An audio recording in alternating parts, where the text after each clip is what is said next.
talking about this you'll all find a seat.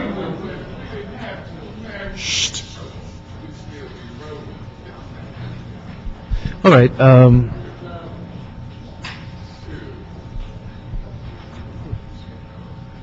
This is a meeting relative to continued consideration of a motion that I introduced actually a year ago that had to do with our investments and deposits in banking and financial institutions, the potential for divestiture from these banks if they are failing to cooperate. At the time I introduced the motion, my focus was on foreclosure, but in August we expanded that instruction to include other elements of social responsibility.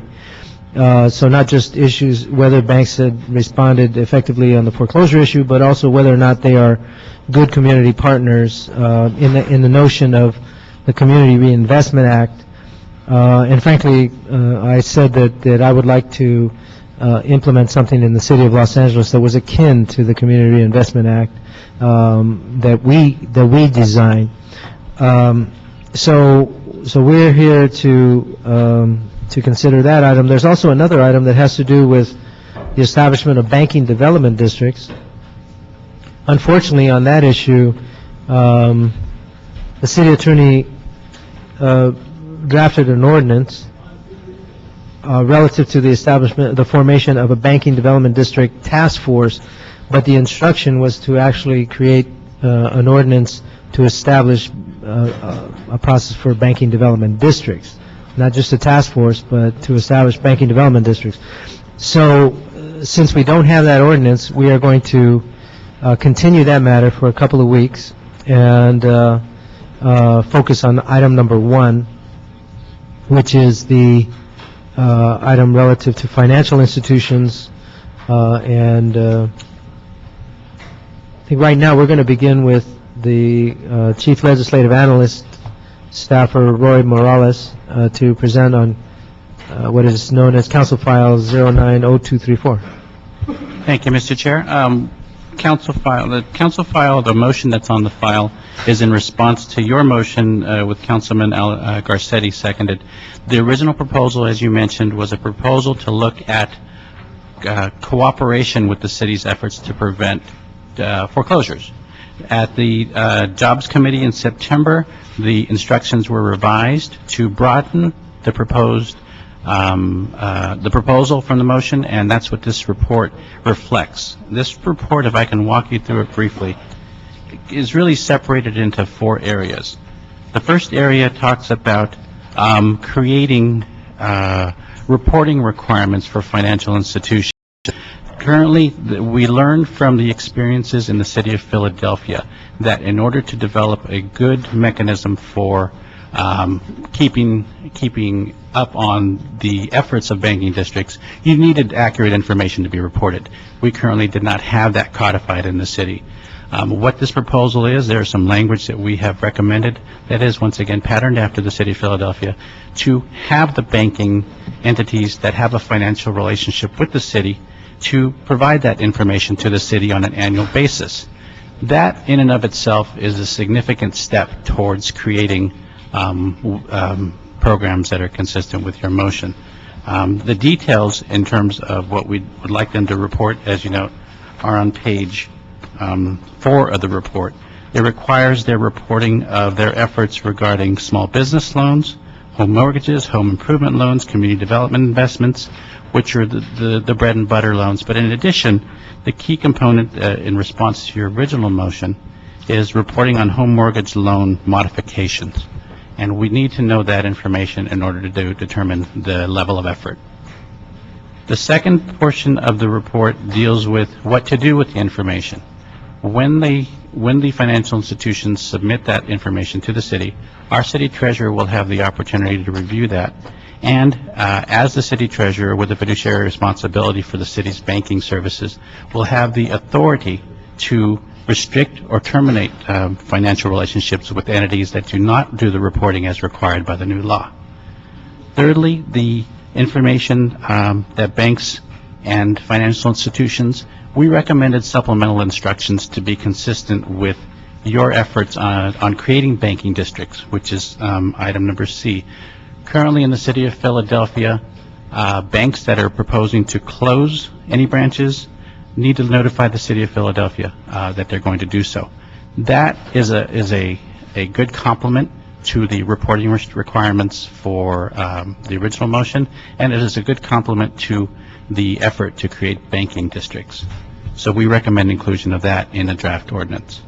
Lastly, Councilman Parks, your fellow member of the Jobs Committee, brought up the issue of financial institutions that have had past criminal or civil actions that harm the city. And he recommended, and this committee concurred, that the city should not be doing business with those entities. So there is a recommendation to include a provision that prohibits financial or banking services from being awarded to banks that exhibited patterns of discriminatory or illegal credit practices, or if they have committed past criminal or civil actions that have not been taken care of, whether through court action or through settlement. There are two more provisions I'd like to describe for you. This is with regard to banking services in the future. Currently, the city treasurer has the authority to contract for banking services, and the current contracts are in place. They have renewals that will go through 2013. The proposals in this measure can be incorporated into the future awarding of those contracts. But in addition, we had recommended that the City Council request and instruct the City Treasurer to negotiate amendments to the existing agreements to incorporate these new requirements. Lastly, you had asked us to look into the investment practices of our city's LACERS, City Employee Retirement System, the pension system for sworn, as well as the investments by the City Treasurer, to try and set up a series of policy recommendations from the City Council as the legislative body for those investments in the future. And what we had proposed based on current practices, which are summarized on the last page of the report. Their current investment practices show that roughly 25% of the investment portfolios as of October 9th, 2009 were invested in what appeared to be businesses that provide either, for example, green technology or community investment, which is the focus of the motion, or that have partnerships with minority business entities or women business entities, enterprises, that are emerging managers, so it is investment income. And these investments, which are summarized on page 7, are consistent with what was in your original motion and what was in the revised motion for having those investment portfolios, the city's 3 investment portfolios, support the productive investment of the city's investment. And what we had recommended, just as a starting point for discussion purposes, at the time, statistically, roughly 28% of the civilian employee retirement system was invested in those types of investments, and 21% of the sworn pension system was in those categories. We had suggested, as an opening discussion, of setting a recommended threshold that the council endorse 25% of the city's investment portfolio be the goal for future investment of these issues. And once again, that is a recommendation for preliminary discussion.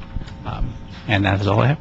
Thank you very much. Can you briefly summarize the service test matrix? The lending test matrix is the current, is that the attachment? Oh, there's different ones. Okay. I'm sorry. You have investment, lending, and service. Right? Correct. Is it those 3 or is it more? What these are excerpts from the Community Reinvestment Act currently in place at the federal government. And we attach those to show the criteria that the federal government uses when reviewing the efforts of financial institutions. Okay. The different categories and what you need to do in each of those categories in order to receive one of the 5 levels of compliance. Okay. So how is these matrices going to be used? What we have proposed for incorporation... Were these specific matrices going to be used? These specific matrices are going to be used as the pattern for creating a local ordinance for financial reporting requirements. Okay, Yes, yes. okay, so so they're a model.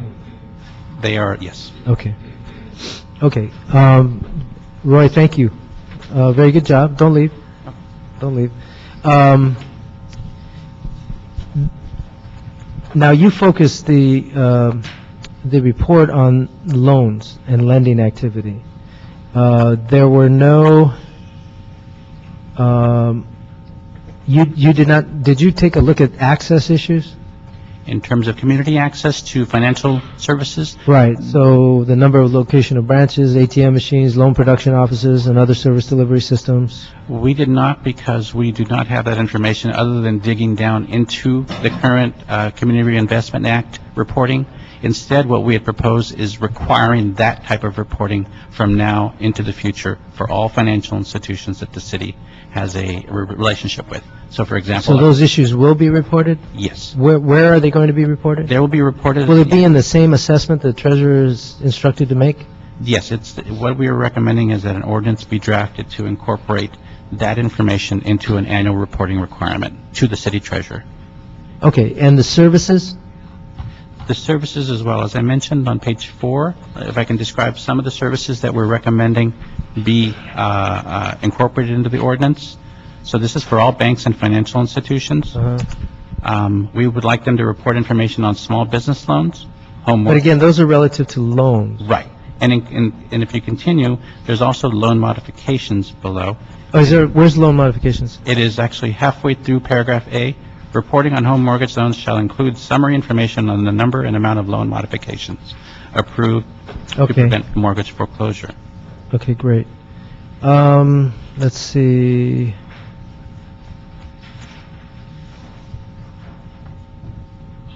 Some of the information that I've included in our, let me go through these and see if you've captured them, okay? Okay. List of creative actions in response to meeting assessment areas' special needs by branch locations, i.e. extended branch hours, outreach programs, and multiple languages. Yes. Is that incorporated into yours? We have recommended, on the bottom of page 5, is some criteria that we have recommended that the council endorse so that the city treasurer can incorporate that into her assessment of financial contracts. So the quality of banking services to city residents will be judged using a combination of factors, including the number of branches and ATMs located within or Okay, readily great. accessible. It's right there. Number of home loan modifications? Yes. You've covered that. Number of home loan modifications where principal owed has been reduced? That is generally described but not specifically referenced. So we could incorporate, Okay. that could be incorporated into the report. I would like that to be incorporated into the report. Allowing unemployed borrowers to use unemployment insurance to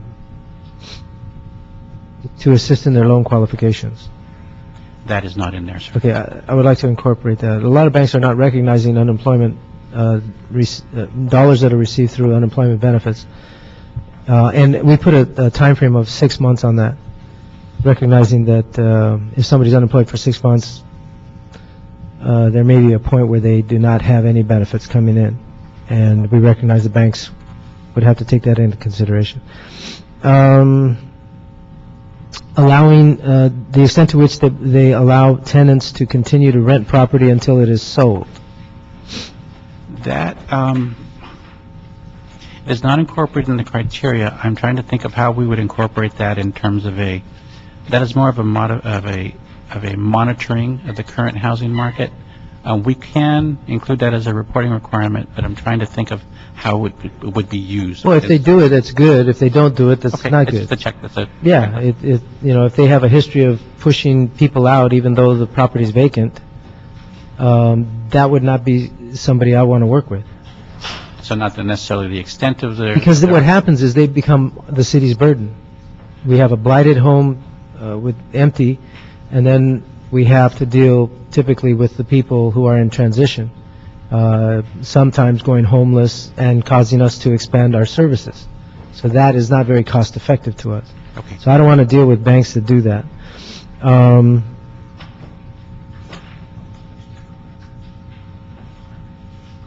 Okay, issues of discrimination, are they incorporated into your language? They are. I assume they are, yeah.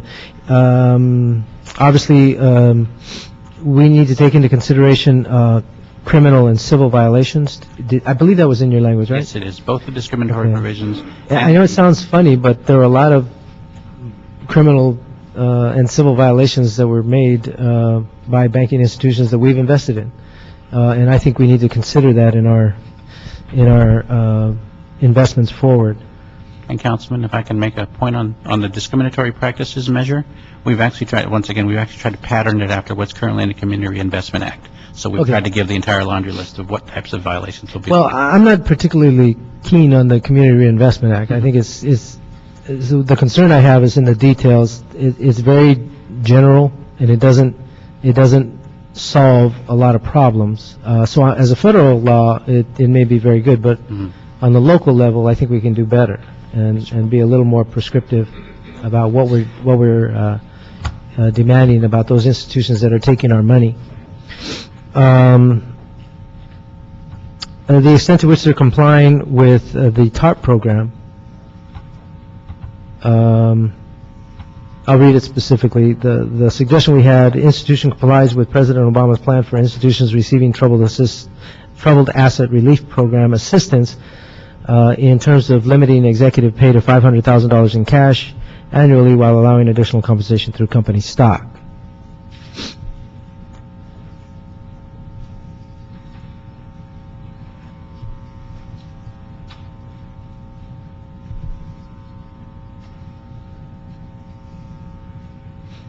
And then we have a general one that says the extent to which the institution upholds internationally established environmental and human rights laws. Yes.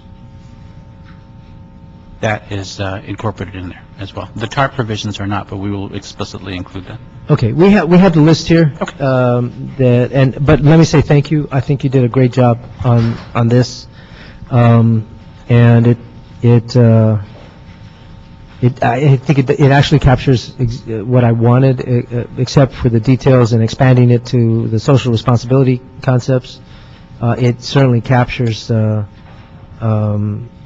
what I intended to do. Okay. Bottom line is, I don't think the city should be putting money into institutions that are causing harm in our community or that are not contributing to the well-being of the community when they're using our public's. This is not our money. This is the public's money, and when they're taking it, putting it in their bank accounts to the tune of hundreds of millions of dollars, and in total $25 billion in terms of the city's assets. You didn't mention DWP, by the way, their pension system as well. I did not, sir. Needs to be incorporated. Now, we can't instruct them, but we can certainly encourage them.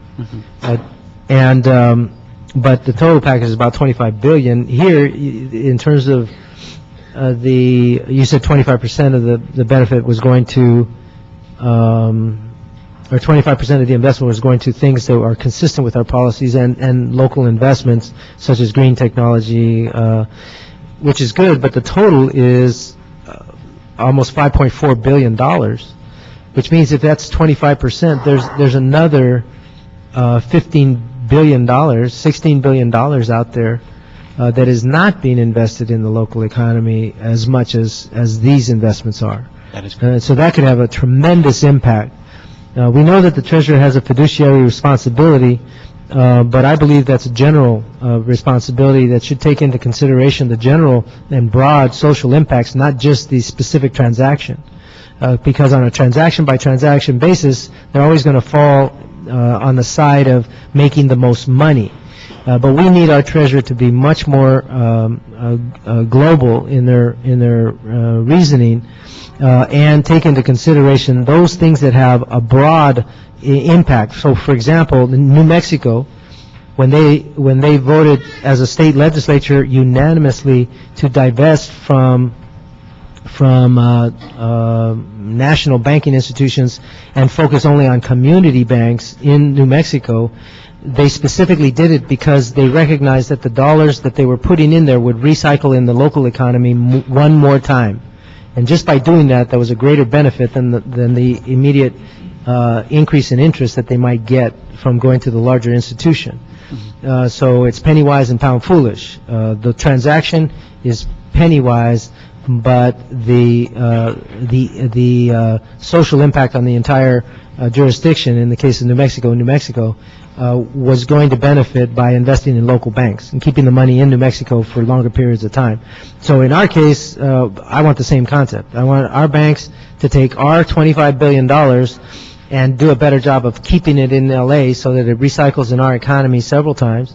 And we'll generate more sales tax, we'll generate more opportunity for our community, and not just send it off to Baha'i, or what is that? Not Baha'i, Dubai, excuse me. Oops. No offense to Dubaians. But the point is that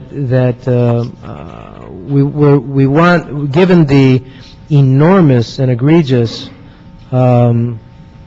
way that banks and financial institutions have demonstrated an irresponsibility toward the American people, I think municipal governments need to take them on more specifically to ensure that they are doing what's right for the local community.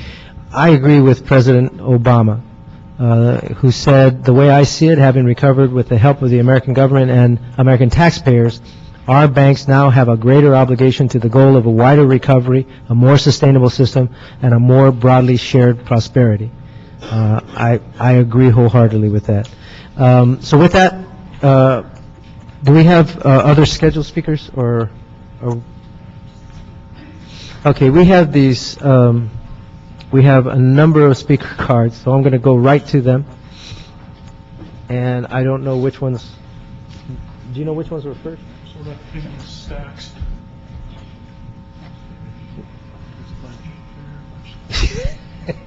There's a bunch over here, a bunch over here. Okay. I think this one was first, except for this one. So I'm going to do it like this.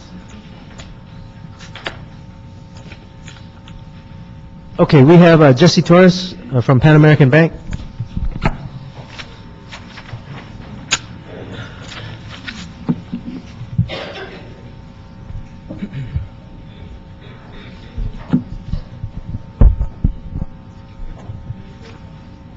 Chairman Alarcon and members of the committee, I am pleased to submit testimony to the Los Angeles Committee on Jobs and Business Development on the topic of community reinvestment and the potential divestiture of city funds from banks that have not demonstrated a positive track record of community responsibility. My name is Jesse Torres, and I am President and Chief Executive Officer of Pan American Bank. We are a 45-year-old Latino-owned community bank headquartered in East Los Angeles. We are California's oldest Latino-owned bank and the second oldest Latino-owned bank in the United States. Pan American Bank was established in 1964 by Romana Acosta Bañuelos, the first Latina treasurer of the United States. Pan American Bank was founded for the express purpose of serving the unbanked and underbanked Latino communities of Los Angeles and Orange counties. As of December 31st, 2009, $27 million of Pan American Bank's $32 million loan portfolio was comprised of residential mortgages. Nearly every residential mortgage was made to low or moderate income borrowers. Pan American Bank's mission is to transform and empower Latino communities through banking relationships built on trust, service, respect, communication, and guidance. Consistent with that mission, in 2009, Pan American Bank did not foreclose on a single borrower and modified 100% of borrower modification requests. Can I ask you how many borrowers we're talking about? Approximately 250. Okay, thank you very much. My testimony today is going to focus on the role community banks play in stabilizing communities during difficult times, a role that is largely ignored by larger regional and national organizations that do not have a close tie to specific communities, and as such, do not feel compelled or are unable to assist communities that need help the most. During the mid-part of the last decade, money was cheap. Large regional and national banking organizations utilized cadres of local loan brokers and the internet to make use of the vast amount of cheap dollars and to grow their organizations to unseen levels. As the supply of traditional borrowers dried up, alternative borrowers were cultivated, many of whom were ill-prepared for the challenges of home ownership, but were intoxicated by the dream of owning their own home. Unfortunately, when the party was over, Many of these financial institutions and their armies of brokers were nowhere to be found, and borrowers were left to deal with the hangover effect all on their own. As a seasoned banker, I understand the economic and financial rationale for seeking economies of scale and market share. As a community banker, however, I know the long-term damage that is inflicted on a community when financial institutions focus solely on short-term profit and ignore the long-term financial and economic health of the community. For the past 2 years, our communities in Los Angeles, particularly the low and moderate income communities, have been decimated by foreclosures. Initially lured by the dream of homeownership, many in our communities have been living a nightmare that began when they were offered financial products that made no sense for the borrower or the banks. Fortunately for the too big to fail banks, relief came in the form of federal bailouts. Unfortunately for the borrowers, the too big to fail banks were unable or unwilling to do the same.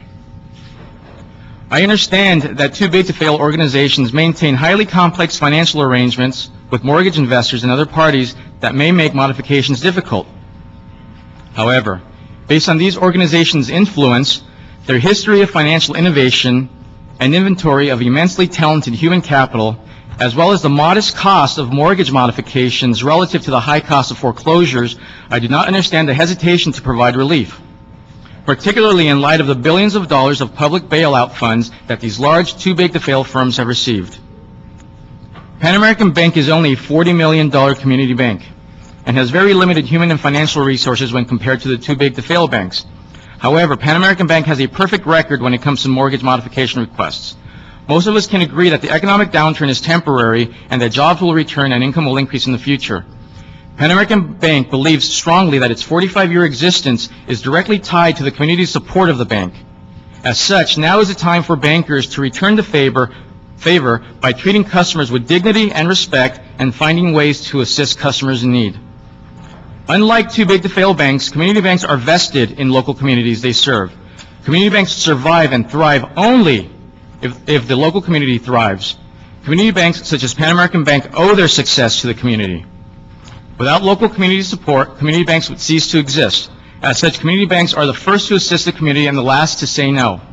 Community banks cannot ignore the needs of the local community, as opposed to large regional and national banks that can shift focus from one region to another.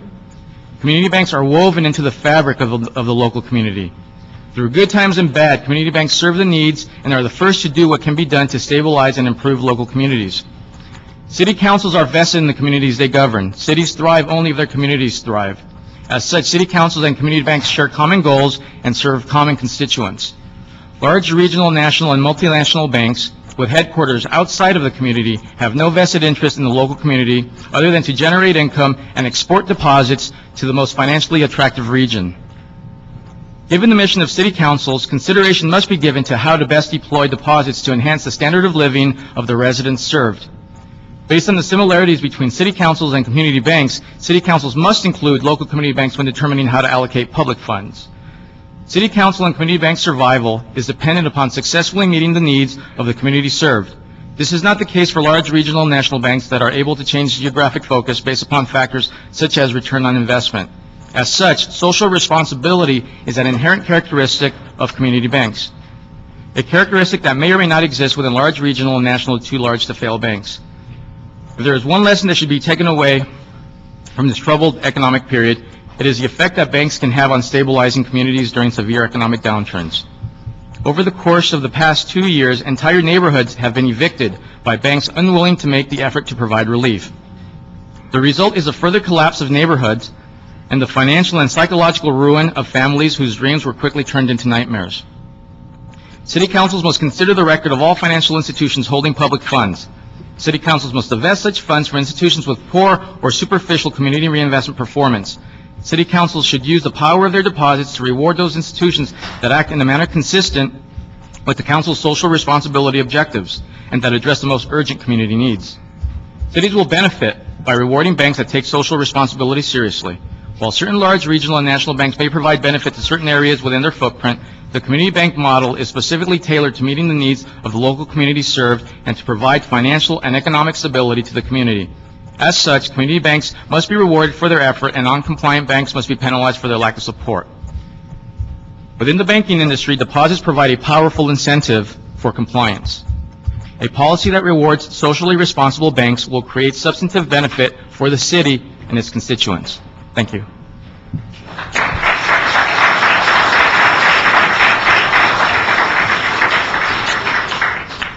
Thank you so much, Mr. Torres. If I had made that statement, it might be ignored, but when a CEO of a bank makes that statement, it has so much more meaning. And I couldn't agree with you more on almost everything you said, and I hasten to think about anything I disagreed with. So, but that's the kind of leadership that we need. Leadership. Not just that, it's a new kind of leadership that understands that profitability is a function of community responsibility, and it benefits from responsibility. It doesn't detract from it, and so thank you so much for your presentation. We want to stay in touch as we implement this process because we need that kind of leadership. And I don't know what kind of task forces, review committees that we might establish down the road.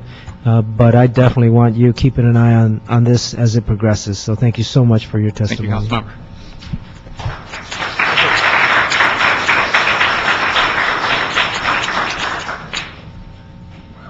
Councilmember. Nathan French from the Hollywood Adventist Church.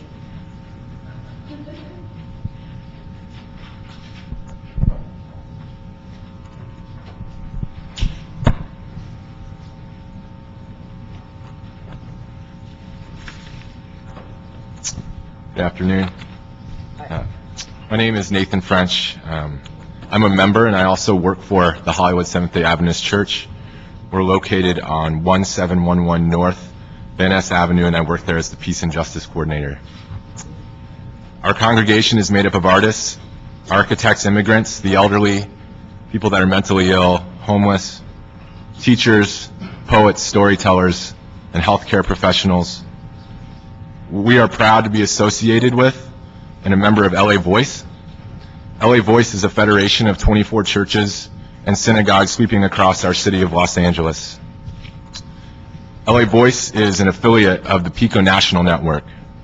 PICO is made up of 52 organizations of over 1,000 religious institutions in 17 states and 150 cities. In LA and across the nation, our churches and synagogues are filled with people of God who also vote. As a Christian, I look to Scripture as a guide, not only for how I should live my life as an individual, but also as a moral compass for how we as human beings should live together. Underlying these instructions and values is the belief that every man, woman, and child is an image bearer of God. And because we all bear this image, it is necessary and our responsibility to protect those that would be minimized, forgotten, or oppressed because they exist on the underside of power. And that's why I'm here today. I wanted to share with you a parable from Matthew, chapter 18, verse 22, that describes a king who wanted to settle his accounts with his servants. When he began accounting, a debtor was brought before him who owed him a huge amount. He had no way of paying it back, and his master ordered him to be sold, along with his wife and children and all his property in payment of the debt. At that time, the servant fell down, pleading, "Be patient with me, and I will pay you back in full." Moved with compassion, the master of that servant let him go and forgave the loan. When that servant had left, he found one of his fellow servants who owed him a much smaller amount. He seized him and started to choke him, demanding, "Pay back what you owe." Falling to his knees, the servant begged for forgiveness. "Be patient with me and I will pay you back." He refused, and instead had him put in prison until he paid back the debt. When the king heard this, he summoned him. And he said, "You wicked servant, I forgave you your entire debt because you begged me to. Should you not have pity on your fellow servant as I had pity on you?" Banks have been extended mercy by those who control our tax dollars. When they got into debt, we extended grace to them. However, we have not seen that same grace extended to our families, businesses, and city. We believe that banks are called to be instruments of justice whenever possible. Banks are created for people, not people for banks. To that end, we of LA Voice, our clergy, lay leaders, and our brothers and sisters in the PICO National Network strongly support leadership that will create accountability, and incentives for large banks to modify mortgages, give fair interest rates to our city, lend to small businesses, and lend fairly and generously for the creation of affordable housing. Thank you. Thank you very much. Thank you.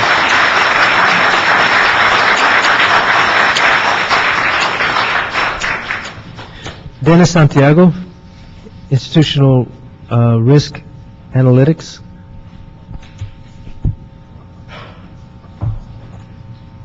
Morning, sir. My name is Dennis Santiago. I am the CEO of Institutional Risk Analytics.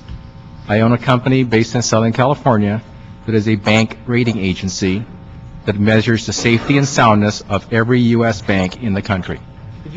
Could you do me a favor and raise your mic just a little and speak directly into it? Thank you. How's that? Better? It is my pleasure to address you today to discuss ways that municipalities can explore innovative approaches to sustaining and growing local economies.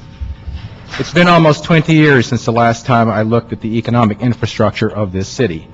At the time, I was involved with a small project you'll remember as Rebuild LA. It was an effort not unlike today's that ultimately involved finding ways to encourage local investment in our region. It involved learning to recognize out-of-the-box solutions to perplexing social economic problems. Since that time, many changes have come and gone. I do admit it pleases me to see familiar names and faces do remain. Today we face a crisis that will require all of us to come together again to save our city, our state, and restore a way of life that can again make California the envy of the world. This state is the 9th largest economy on the planet, and we need to recognize that that scale brings with it a need to think clearly and pragmatically. We need to admit that we have not done the best job of doing so. We are the nation's epicenter for a real estate-driven calamity that has shattered the world's faith in its financial system. We have helped make the global economy possible, first by pioneering key industries, and then, for some reason, outsourcing that industrial base. Somewhere along the way, we became a shell, paying for the pension expectations of the people that built it on an ever-vulnerable middle-tier economy. And like Wall Street had to learn the hard way, we are just beginning to feel the financial stress of the choices that we have made. I am testifying today to urge the City of Los Angeles to begin to think out of the box once more. You have made a motion that can begin that process by directing the city's funds to focus more locally on the community. I encourage you to aggressively shift the city's investments to emphasize investing local. Every dollar you find a way to circulate in this area multiplies its effect on people's quality of life, our quality of life. I do realize that traditional theory about asset investment, even for governments, has to be about diversification, yield, and yes, sometimes gambling on market volatility. But living in a house of cards has an end game, and it should be no secret to anyone in this room today that we are beginning to see the end of this economic cycle. I'll mention that even the FDIC recognizes the issues of ordinary people, and in 2009 launched 2 initiatives, one called the Foreclosure Prevention Toolkit Program, and another, a renewed effort to measure the effects on the 20% of Americans that remain unbanked and underbanked. I believe it is entirely reasonable for the City of Los Angeles, and indeed any local, county, or state government body, to ask how the banks handling your operating accounts and custodial financial services are focusing the funds they caretake for the city locally. This question applies to both your large institutional vendors and any small bank or financial services vendor the city elects to diversify its holdings to in the future. I want to stress this is not a myopic local initiative. Los Angeles and indeed California will become a much more potent player in the global economy if we learn to pay as much attention to the balance of our own fundamental economics as some of the world's largest economic powers do around us. It's our time to take our place on that world stage, and you, this City Council, are the leaders who will either make it happen or let this opportunity slip by. If this city leads and makes results happen, it can leverage its estimated $28.9 billion in city and related pension accounts. And people, I believe, will follow. Quite a lot of people. I have attached for your review to this testimony a list showing the deposits in the local bank branches of every bank by zip code, small and large, in Los Angeles County, where most of this city's resident and commuter population lives. You have a chance here to inspire every one of almost $300 billion of deposits to become a cohesive force to rebuild LA one more time. Thank you very much. Thank you very much. Thank you. Now we have Bahar Tulu from SEIU. Good afternoon. Bob Schoonover was actually going to start, and then I have the background and, material. Bob Schoonover. Good afternoon.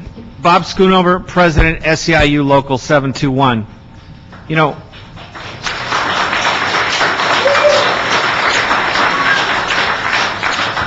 we look forward to the day when Pan American is not the exception but the rule for banks.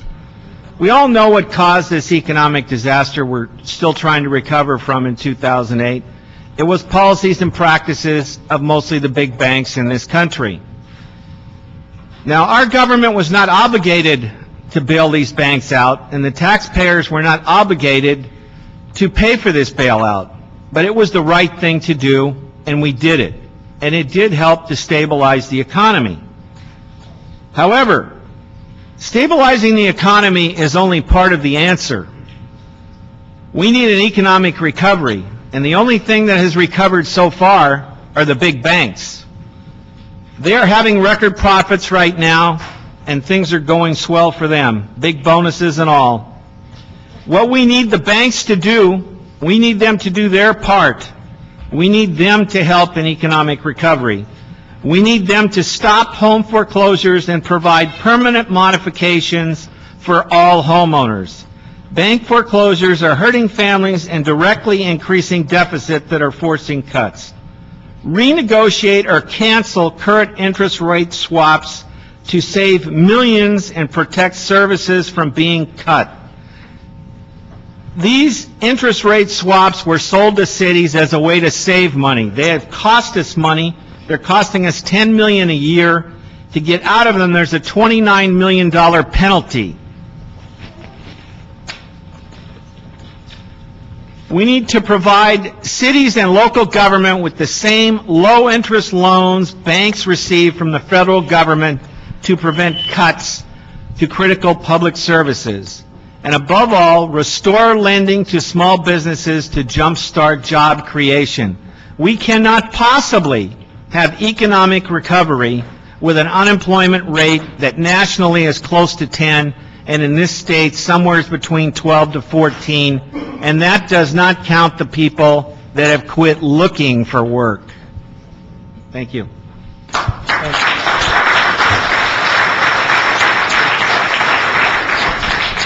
Yes, I'm particularly interested in the swaps, but can I get an explanation how exactly they work Sure. or don't work? So, good afternoon, Council Member. My name is Bahar Tulu. I'm with SEIU.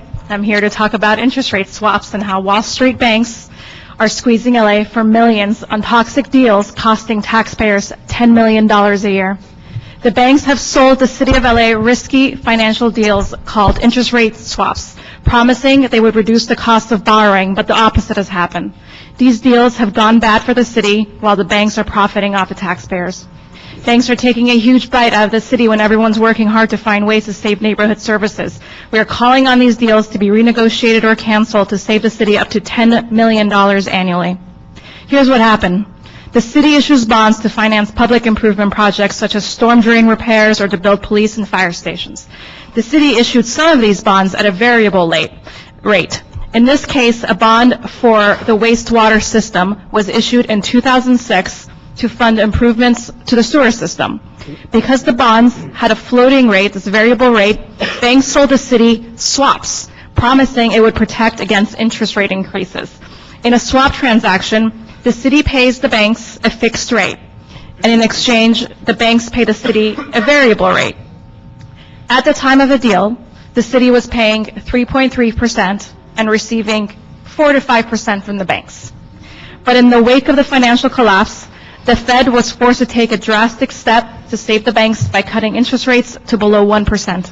This unanticipated event has radically changed the very basic assumptions of these deals. As a result, the city is now locked into a very high, above-market, fixed rate, but the banks now pay next to nothing, 0.15%, and pocket the difference, which equals $10 million in profit for the banks. And the city can't take advantage of these new discounted rates to refinance unless they want to pay the banks the $20 million in penalty. So although the deals have gone bad for the city, the banks won't let us get out of them unless we pay them $30 million. Some have called this extortion. And now the city attorney has filed criminal charges against the banks with evidence that they may have cheated on these deals. So because the deals have soured, gone toxic, the bank's potential criminal activity, we are calling on the banks to renegotiate these deals so the city can save neighborhood services instead of sending millions to Wall Street. Thank you. Thank you.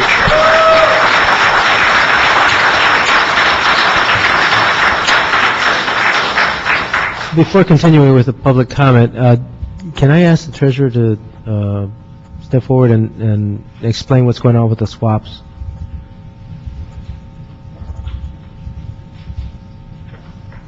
Good afternoon, Joya DeFore. Unfortunately, council member, that's in the responsibility of the CAO. The Office of the Treasurer was not involved in negotiating the swaps. Oh, is the CAO present? They're probably downstairs in council. Is there anybody here from the CAO's office who can talk about the swap deals?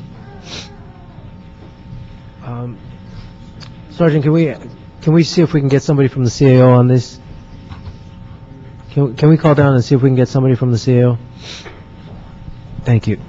So we're gonna continue with the public comment. I for one don't believe we should continue with these swap deals. So number one, we shouldn't be doing any more of these swaps until we get a better handle on it, and until the banks negotiate in good faith and give us back our money. Secondly, I think.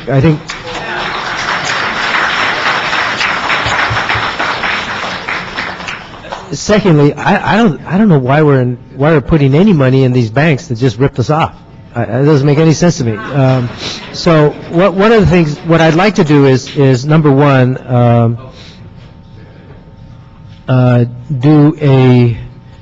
ask that the CAO immediately engage in whatever, and with the help of the city attorney, to renegotiate the existing swap deals. But I would also like to incorporate into the report recommendation to impose a moratorium on all swap deals until we get a better understanding,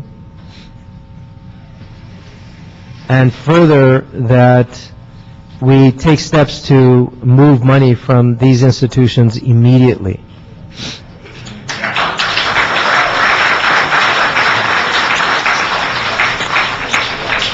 Ronald Coleman.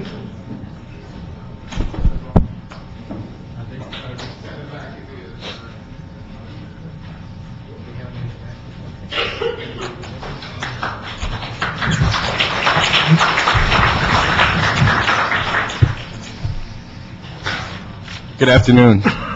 My name is Ronald Coleman on behalf of the Alliance of Californians for Community Empowerment, also known as ACE.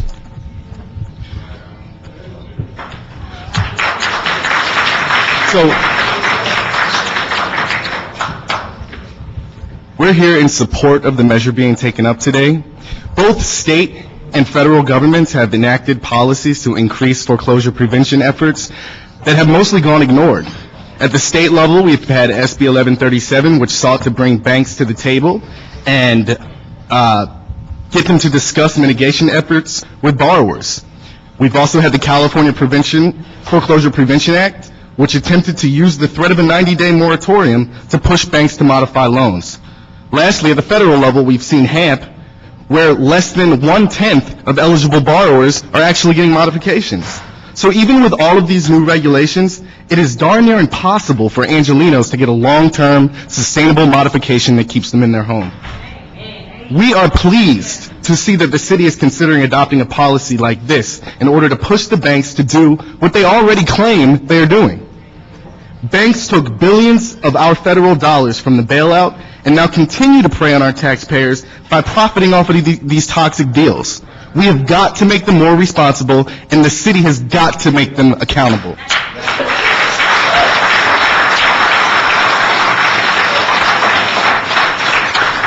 In 2007, the Joint House Committee on the Mortgage Crisis released a study that showed that cities lose an estimated $20,000 for each completed foreclosure. So you can take a look at the number of foreclosures that are predicted over this year, multiply that by 20,000, and you'll come up with a figure of well over $1 million that the city will have to add to their budget deficit. Lastly, I would like to touch on another issue dealing with tenants. Tenants are in a very specific place as it applies to the foreclosure crisis, specifically because they're in this situation through no fault of their own. There's no reason these banks should be kicking these tenants out of the properties that are just going to sit vacant for months or even years. We at ACE believe that the policies like this are a good step in the right direction to push banks to step up and increase their foreclosure prevention measures, and for these reasons, we urge the council to move forward with this policy and implement it to send a strong signal to banks that the city of LA means business and will hold them accountable until they start keeping families in their homes.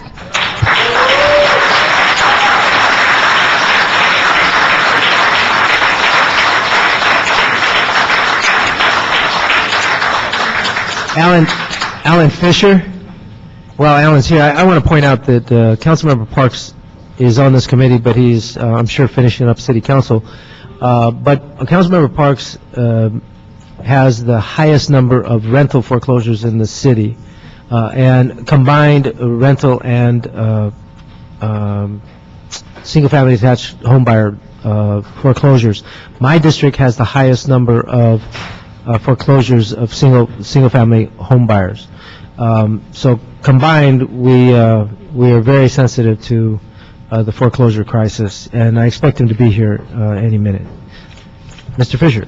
Mr. Alarcon, thank you. I'm Alan Fisher, Executive Director of the California Reinvestment Coalition. We're a coalition of 280 groups across the state working around banking issues.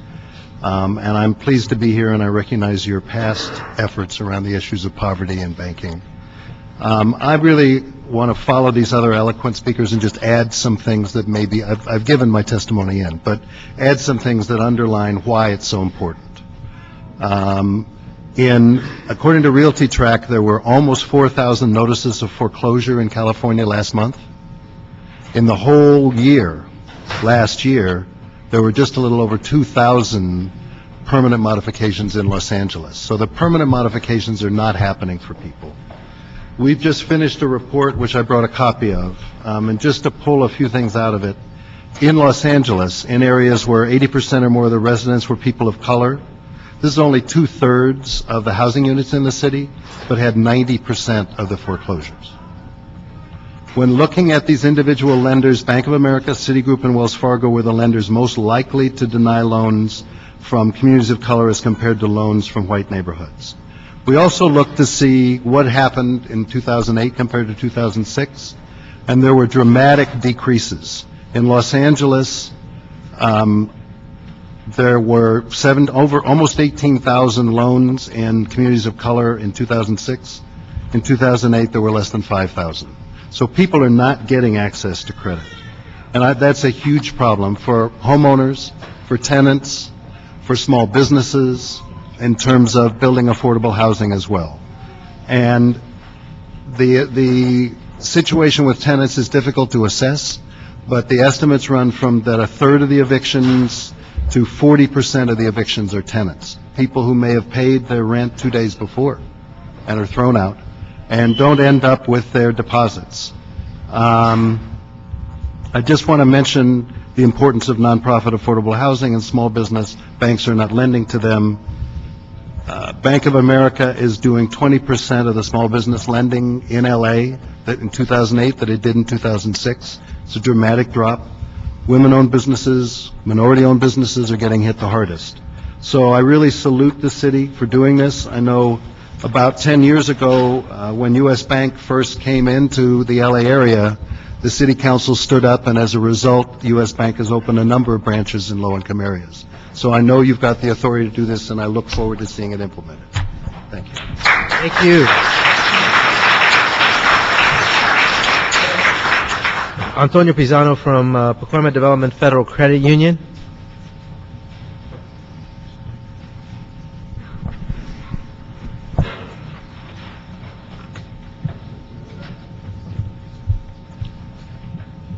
Mr. Chairman, thank you very much for having me here.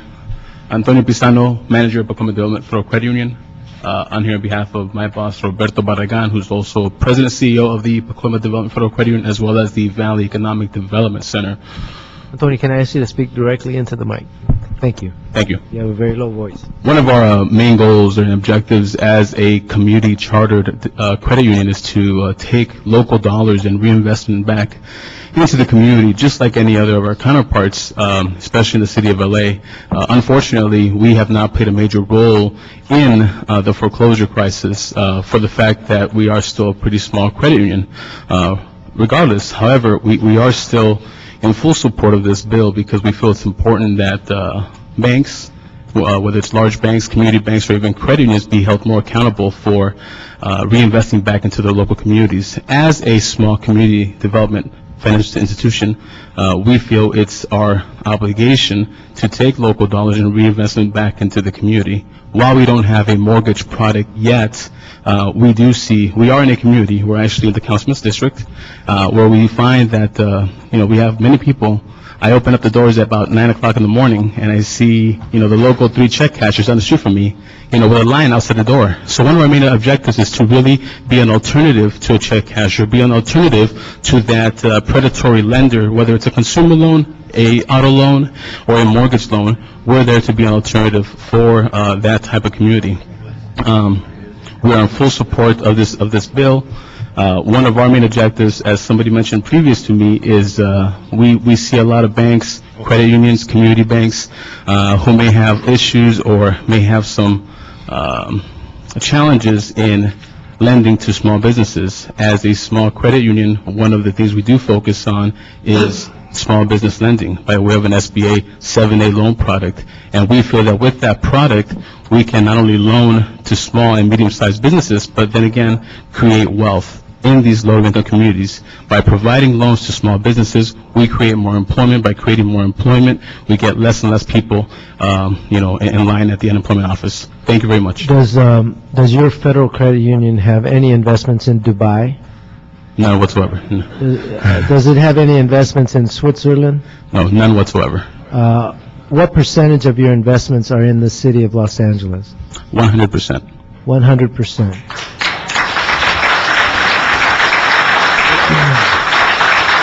And so, I also want to say thank you to you. When the fires broke out last year, I appreciate you handling $100,000 to get cash to the victims of the fires who lost their homes.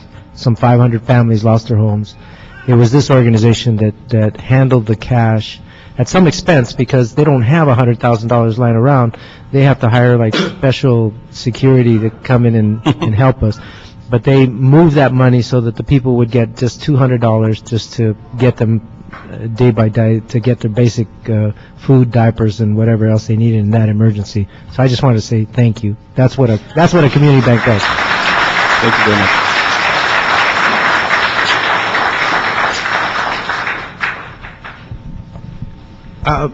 I understand the CAO is on their way, so as soon as we recognize them, please have them step forward, and I want to deal with the issue of the swaps. Lisa Payne from SCAMP.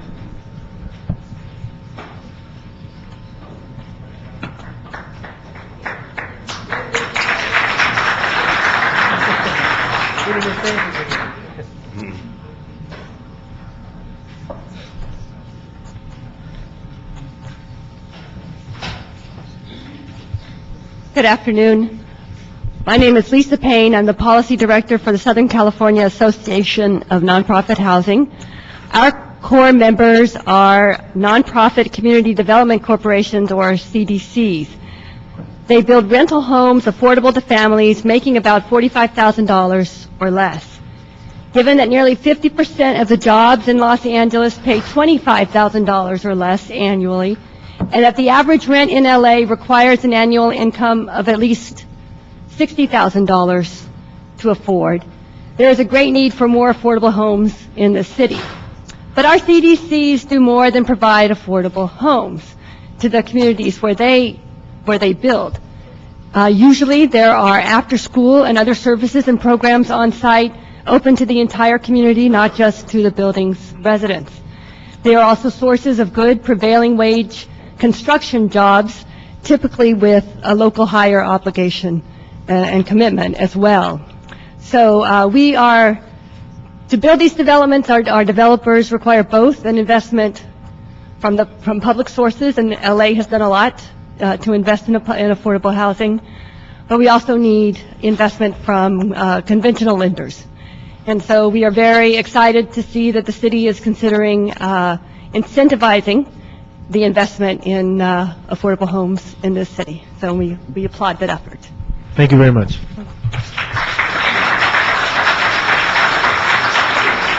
Rosie Martinez.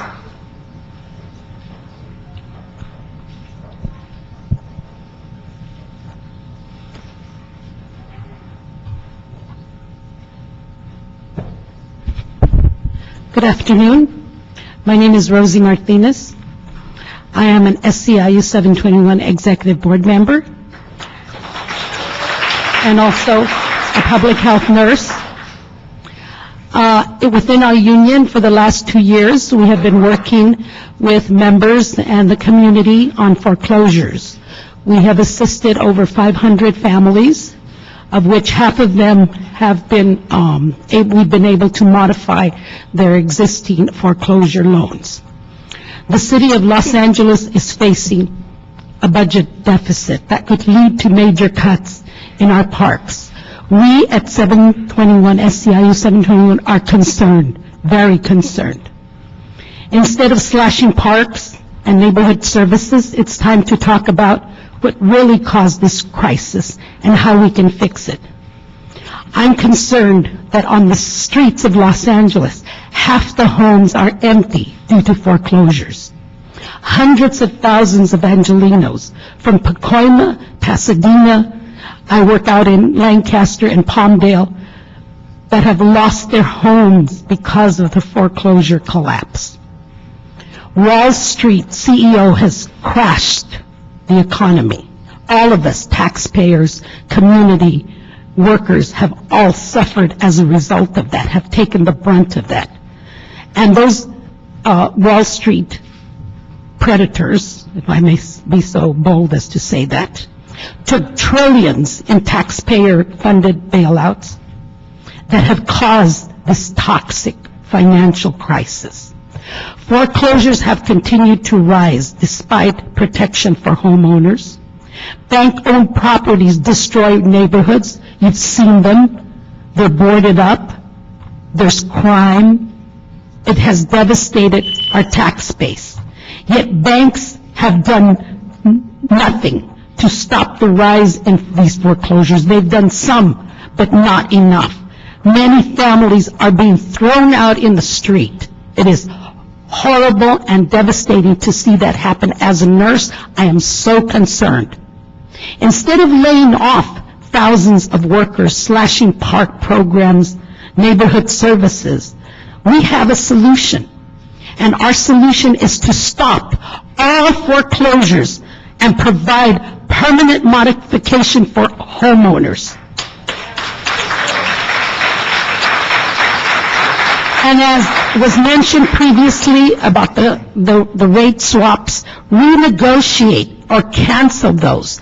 The city of Los Angeles, the workers in Los Angeles, the homeowners in Los Angeles, the community in Los Angeles cannot bear the brunt of these bankers, these predatory lender bankers who have taken and used our money as taxpayers. We have put out that money for them so that they could get their bonuses. Well, I, for one, am tired of seeing families thrown out in the street as a result of them receiving their bonuses. This is not right. It cannot be on the backs of taxpayers. It cannot be on the backs of the community. It cannot be on the backs of the city of Los Angeles.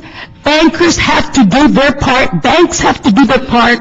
Reduce those rates, those swaps that they talk about. Get rid of them, so that we could have our services back, we could have our homeowners back in their home, and our community will be vibrant once again. Thank you.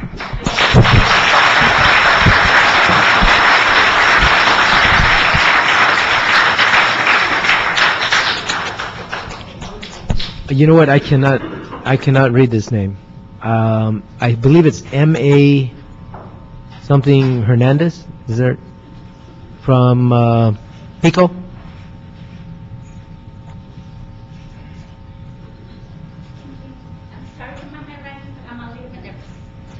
No problem.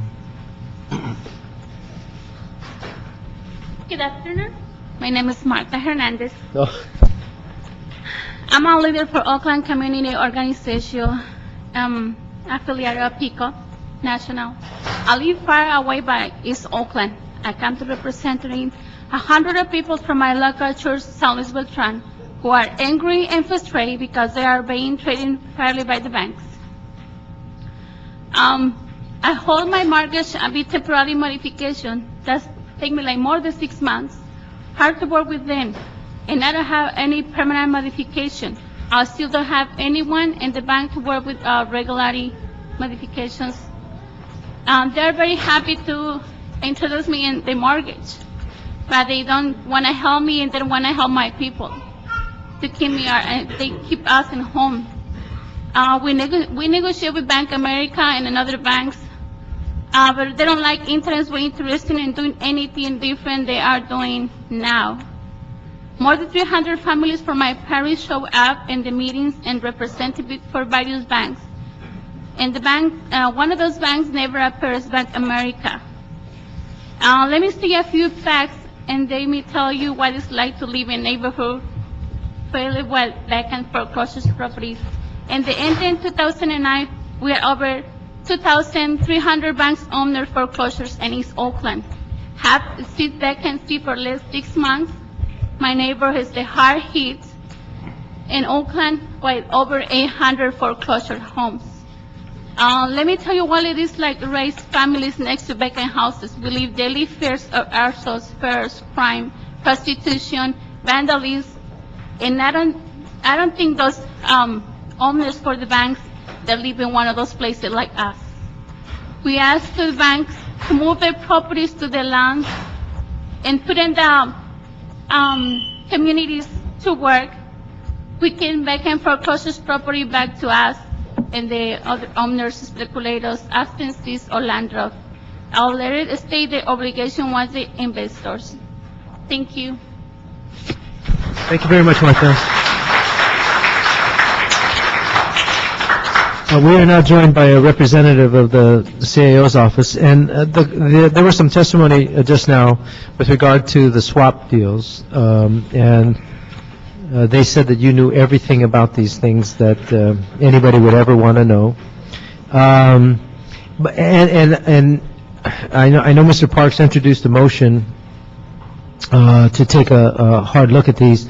I'm at a point where I believe we need to, first of all, stop doing any more swap deals and do a moratorium. But secondly, why don't we take our money out of these banks that aren't negotiating with us in good faith on these swap deals when they're ripping off millions of dollars to the city of Los Angeles? So I wanted to get a sense from you as to what the status of the swap deals are. We know that the city attorney has filed suit. But I wanted to get a sense from you as to your thinking. I'm ready to incorporate it into the report today to call for a moratorium, to ask for renegotiation of these expenses, but also to divest from banks that are participating in these swap deals to the extent that we believe that they are charging exorbitant rates. Natalie Bro with the City of Los Angeles, the City Administrative Officer. We first entered into our first swap I believe, in 2004, and it was with the Convention Center. At the time, what we did was we looked at ways of minimizing general fund costs. Who is the bank? We came to City Council and we asked for permission to issue swaps, and there was a reason. The reason was because we felt that it was less expensive for the city. Right. I don't think anybody has any question about that. I just want to know which banks. At the time that we issued Convention Center swaps, we issued with Nexus Financial Products and with Societe Generale, which is their New York branch. Those swaps were terminated when we refinanced last year the Convention Center in 2008. So those swaps no longer exist. Okay, great. Thank you. The second set of swaps that we entered into was in, I believe was in 2004, and those were wastewater swaps. And what they were was an instrument, again, to lower debt service. They were tied directly to the bonds that we were issuing. And it was a way of hedging our variable rate debt, in other words, of making sure that our variable rate debt did not move around too much by fixing out that variable rate debt to fixed rate. So we swapped a variable rate for a fixed rate. That's the 3.5? Yes, and that rate was at 3.34. That was a lower rate than going out completely with the 30-year bond. So again, it produced savings for the city. The two swap providers that we currently have are the Bank of New York and Dexia Credit Local. Those are the two banks that we currently have as swap providers. And each one of those swaps are currently worth about $157 million. The bond deal that we went out with, again, was about $400 million. So the amount of swaps that we issued was equivalent to the amount of debt that we issued for the wastewater program. They were equivalent. Okay, so first of all, on the swaps that we closed out, Done. Did we pay them off? What happened is when you refinance debt, you come to an agreement with the swap provider because you enter into a 30-year, 20-year contract with the swap providers, depending on the swap. And so in order for everyone to be at the same place, you settle on a termination payment. And so in order to leave that arrangement, we did settle on $1 million termination payment. So in addition to the profits they ripped off, we give them another $1 million? Well, we actually saved about $70 million on doing the swap for the convention center. There was a $70 million savings. Well, then why did we close the deal? Because this was the time when all the banks were collapsing, when we lost our insurance, and we were forced to leave the variable rate market because nobody would buy our bonds because they were insured. And so we had to terminate the variable rate debt, and in doing that, we had to terminate the swaps. So although at that point, our rate was very low. It was about the swaps for the convention center were at 2.9%. And the conventional or the standard rate at that time? It would have been between 4.5% to 5%, around there. So the swap deals were not a problem per se at that particular time? No, they were not. In 2008, these new swap deals, they're making profits off of our...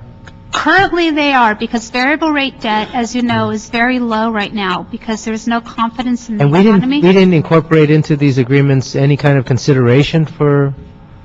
That's the chance you take. Nobody knew that the financial crisis that happened in 2007-8 would have the effect that it did. There was no paradigm, there was no model. I think there's plenty of people in this room who testified to that effect many years ago. It's all of us are affected by us in our personal lives as well as in our city lives. When were these swap deals cut?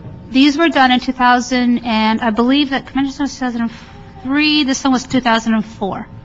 2004. So it was 6 years ago when we entered into the swap. So they're getting, for 1% money, we're giving them 3.5%. 3%. And we have looked at... So how long is this thing going to be in place? This is in place till June of 2028. The 30-year swap. So how much money is that going to amount to?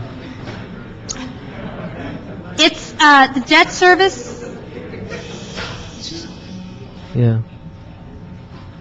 The debt service on the debt on that particular one is $7 million. It's $7 million for each, so it's $14 million a year. You have to realize that you this said is a $2 billion program. Okay, so 2 billion, I'm a city councilman, we're used to the figure billions, and the federal government's used to trillions, but what I really want to get a hold of is how much money they're ripping us off. So you said 14 billion a year? We pay $14 million of debt service a year on this debt. Okay, so how much is that when you go all the way to 2028? So you divide it out, it's, times 20 years. Well, it's not 14 million every year. I mean, No, it fluctuates. At the beginning of the program, it could go even higher? At the beginning of the program,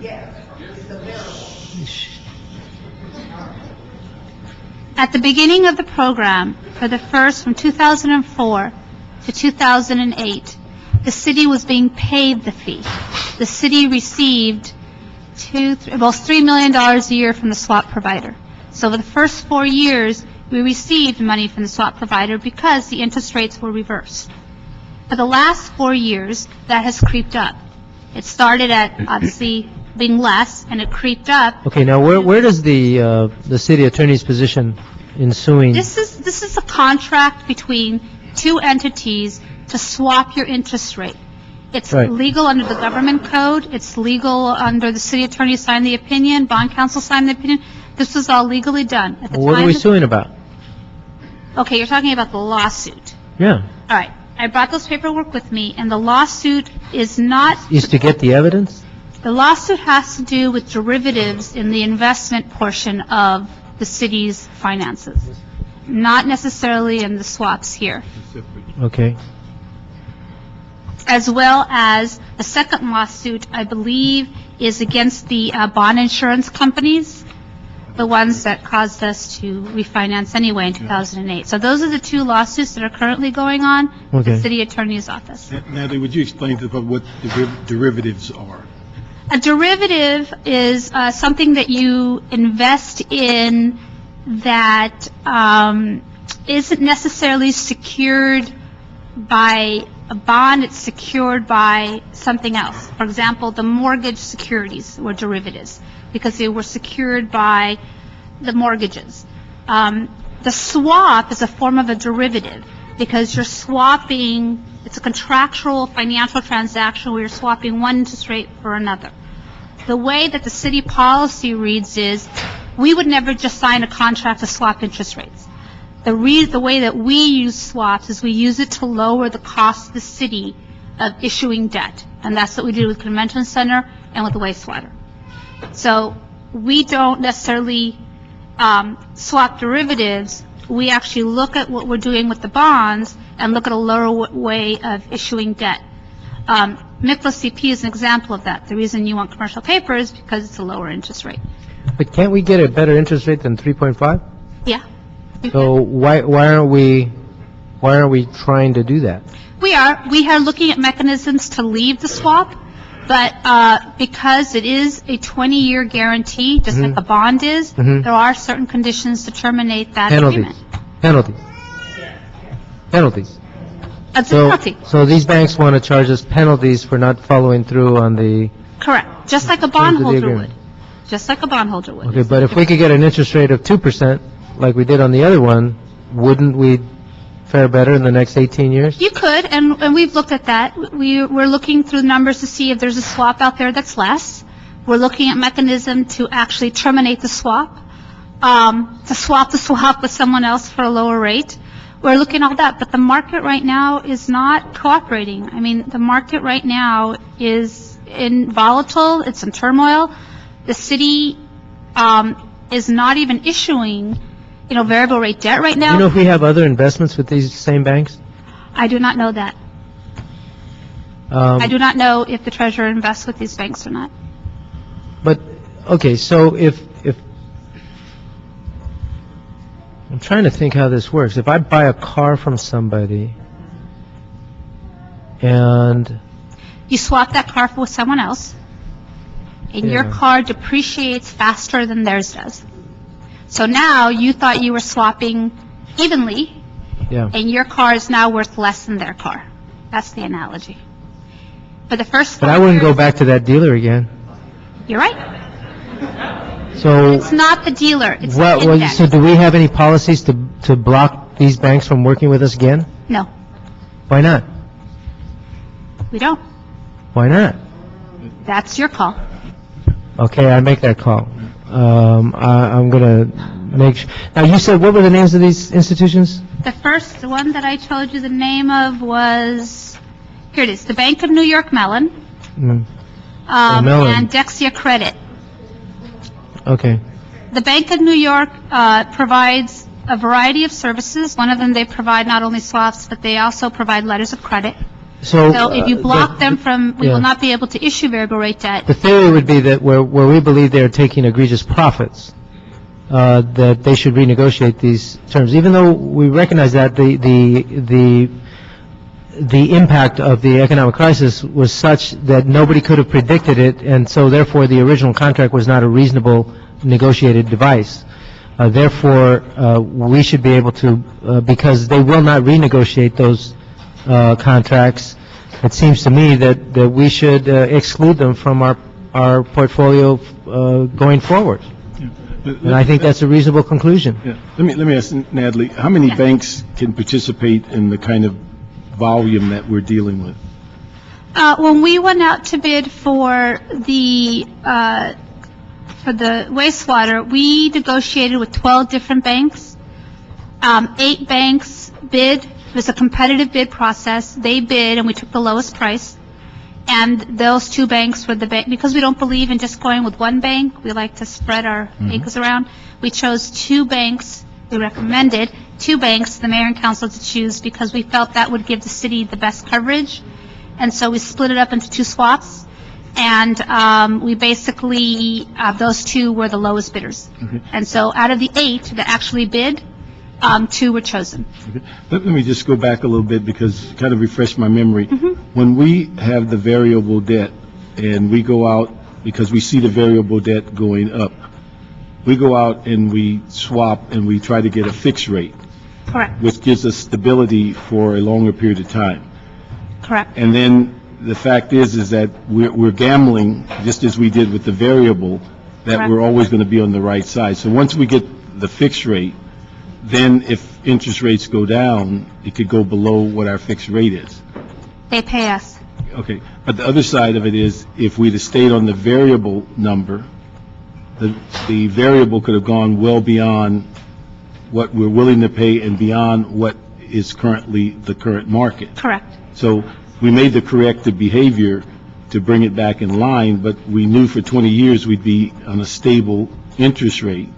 And just like if you own a house today and you bought it for 6% and are now financing with 5.1, it's not necessarily the bank that basically puts you in this jeopardy. It's the fact that the timing and the interest rate is what you are going to bear. Now, if you can refinance that current house from 6 to 5.1, We would. then that's if you can find another bank to deal with that. But the Correct. banking institution is holding you to a contract that you signed on this issue of stabilizing your finances. Correct. It's the same thing when we issue bonds. When you issue bonds a fixed rate, you are fixed with that bond for 10 years. Yeah. Unless you meet certain thresholds. So when we go out for convention center debt, like 2008, we are stuck with that 5% debt for the first 10 years of the bond. Let's talk about that. I want to present an alternative theory to you. Okay? And that alternative theory is that it's not the right thing to do. And it's based on this thinking. If I did trade a car with somebody on the theory that we were going to get equal value, and the value of my car diminishes faster than the other, I would go back to that person and say, you know what, you didn't treat me fairly because I didn't end up getting the same thing you did. Will you negotiate with me? The difference between negotiating with a corporation in New York City is they don't care. That if we had done a swap with a local bank, that does all their business, I'm just giving you the theory. Hear you. If we had done our business with a company that does its business in Los Angeles, then they would be more willing to negotiate because they have a whole bunch of other things that are vested in the city of Los Angeles. So just like if I went to a store owner and bought something and it didn't work the way they said it would, I would go back, and even if they had the contract, they would, if you go to Nordstrom's, I hear, if you go to Nordstrom's, you can take anything back. I asked all the women in the crowd, is that true? But if you go to Nordstrom's, they will take anything back. All I'm saying is, if the banks can modify loans on homes, then why can't these institutions modify the terms on the swaps? It's the same theory, exactly. It did not pan out equally as we projected, and they ought to be better players. And if they're not better players, we should not do business with them. That's exactly what we're talking about.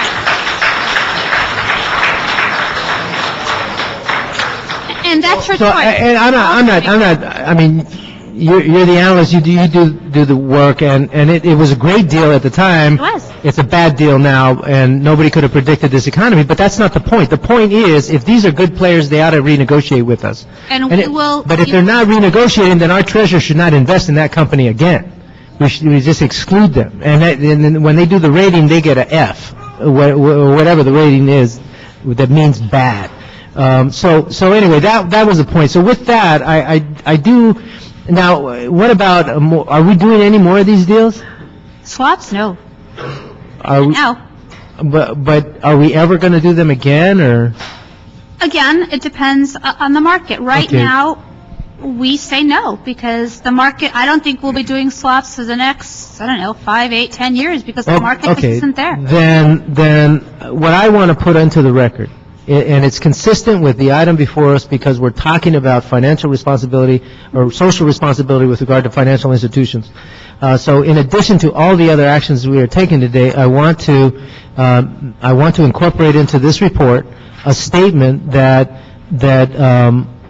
on these particular swap deals, that we no longer do business with the banks that are refusing to renegotiate the terms of these agreements. I wouldn't say they're refusing. I mean, I don't think that's fair to them. I mean, there is a contract in place. We can terminate at any time for a price. We will call them and talk to them and see what other options we have. Okay, I'm going to instruct, as part of the report, I would like to instruct the CAO to renegotiate with these banks. And I'll come back if to you. they fail to renegotiate in good faith with a good deal, then, we have no interest in doing any more work with that institution. I think that would be great. And that's it. People are so worried about what these people are going to say. It's just like the local business owner. You gotta fight fire with fire, and that means you gotta negotiate on your ground and fight to get what you deserve out of a deal instead of just allowing them to control us. No, and we agree. And one of the things that we have found, being the city of Los Angeles, we do go back to the banks and say, we don't like what you're charging us, the NICLA CP, the letter of credit. They came to us with a higher rate, and we sat down with them and said, you want to do business with us, you need to lower your rate. And so that's what we a did. different concept. That's negotiating on a price. What I'm saying is, in this deal, they are not good human beings. They are not good players. They are not recognizing that they're making egregious profits off of normal calculations. We made normal projections of what should happen on this deal, and they failed by tens of millions of dollars, and they're not even sharing in that profit. That's a ripoff. That is a ripoff. And we don't have to deal with those kinds of institutions. All we have to do is say no. Okay. And that's the point of this whole hearing. And so I appreciate your testimony. Thank you for educating me, because it's a very complicated deal. But that is how I would like to Great, thank you. recommend for the purpose of this report. Let me ask, what are we asking Natalie to do to go renegotiate? We'll meet with them, we'll renegotiate, we'll bring them out here and make sure that And they you'll- talk. and you'll come back to And then I'll committee. come back to you with the report. Thank you. Is that, Yeah, I just want to make sure that we do it in steps, because I think, as you mentioned earlier, we hedged our bets by going to yes, we did. a contract, and it is a contract. And I think the fact that we can go back and ask, but again, I don't know, the only banks I've ever dealt with in my life is that they kind of throw the contract and they say, you're obligated to pay the 5 years on the car or whatever. But the issue is we can go to them, but I don't want to get to because down the road, when we may need them as bonding agency, whatever, that we've excluded them, particularly if they got a better rate than everyone Yeah, else. we won't jeopardize that. They'll come, they'll talk to us. Yeah, but I think we need to come back and tell us what what you've determined is Okay. okay. Yeah, I can do that in 30 days. I think I that's, absolutely believe we got to treat them the same way we would treat the local store owner, and that those people, they will negotiate because they want our business. And I say that unless you tell them we're not doing business with you in the future, they will not renegotiate, because they just play us for patsies, and that's exactly what they did with this economy. So no, we've got to define the terms going forward. We can't fix what went on backward. At least in terms of making money off of what happened backwards. But moving forward, we got to renegotiate these deals in the context that we do a lot of business with these companies, and we could eliminate them from the stores we shop at. We do not need to shop at these stores. So I still think that we do not have to play footsie with these organizations. These are very mature corporations. The Mellon Company, give me a break. They've been around since Carnegie, and that means that. And in fact, Andrew Carnegie used to talk about the social responsibility of corporations and the need to regulate. And I wish, as corporate minded as he was, back in the day, he recognized that corporations needed to be regulated because there were non-human entities that didn't care about human beings. Well, we've had to negotiate with them with the strength that we have. The strength that we have is our $25 billion portfolio and the expenditures we're going to continue to make well into the future. Otherwise, we're going to go under anyway. It doesn't matter. But anyway, thank you very much. thank you. We have Deborah Beard from ACE.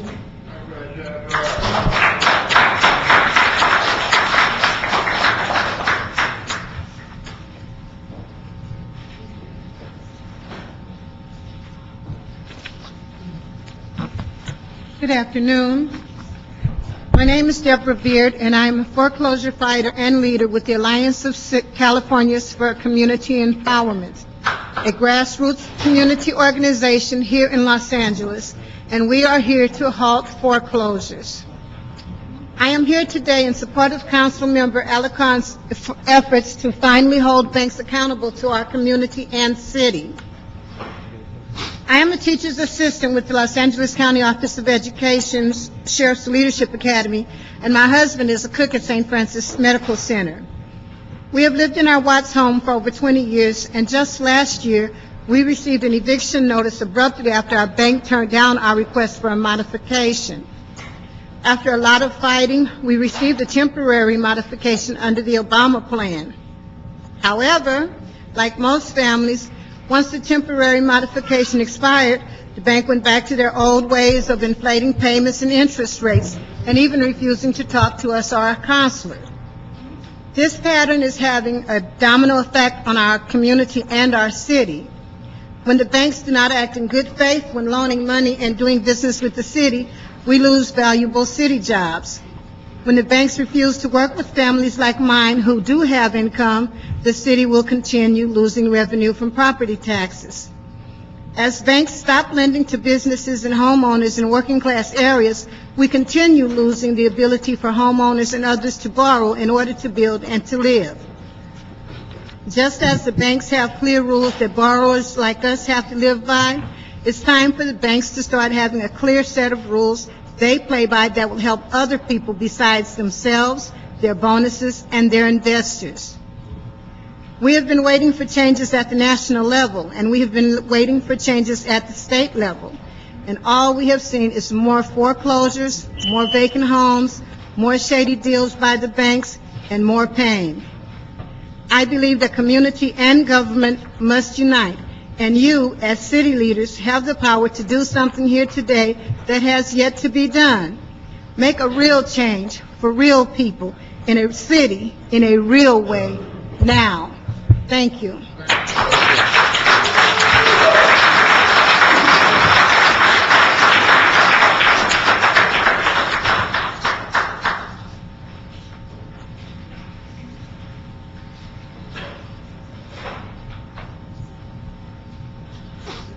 Okay, Gina Gates.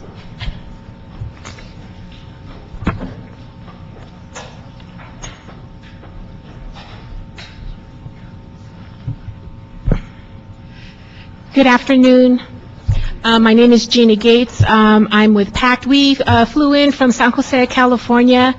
And you may be wondering why we're here in your business, because your business is our business. We are encountering the same thing in our city.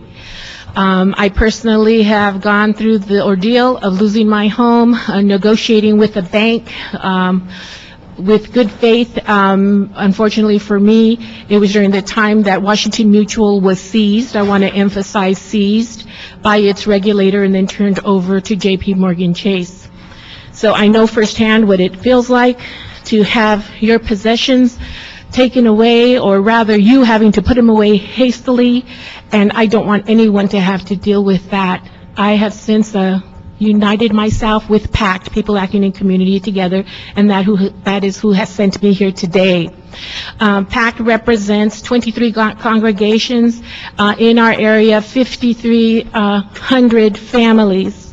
In our congregation, we surveyed our congregation and found that Bank of America held the largest problem loans. Bank of America was the one that refused to cooperate with our homeowners. We did this methodically. We went to our council members. We went to Bank of America. We have spoken to the president of Bank of America of California, Janet, excuse me, I'm forgetting her name, Janet, that'll come to me in a bit. Lampkin, thank you. And she has been uncooperative. We commenced a divestment campaign against Bank of America on December the 4th. We did that personally, and we have divested not a whole bunch, but we have pulled out $50,000. So we are encouraging that action. Not but 5 days later, our city council passed an ordinance that requires foreclosure performance be considered before we continue to invest our monies with them. That's our money. It was a first step, but we are still working with our council to be more direct.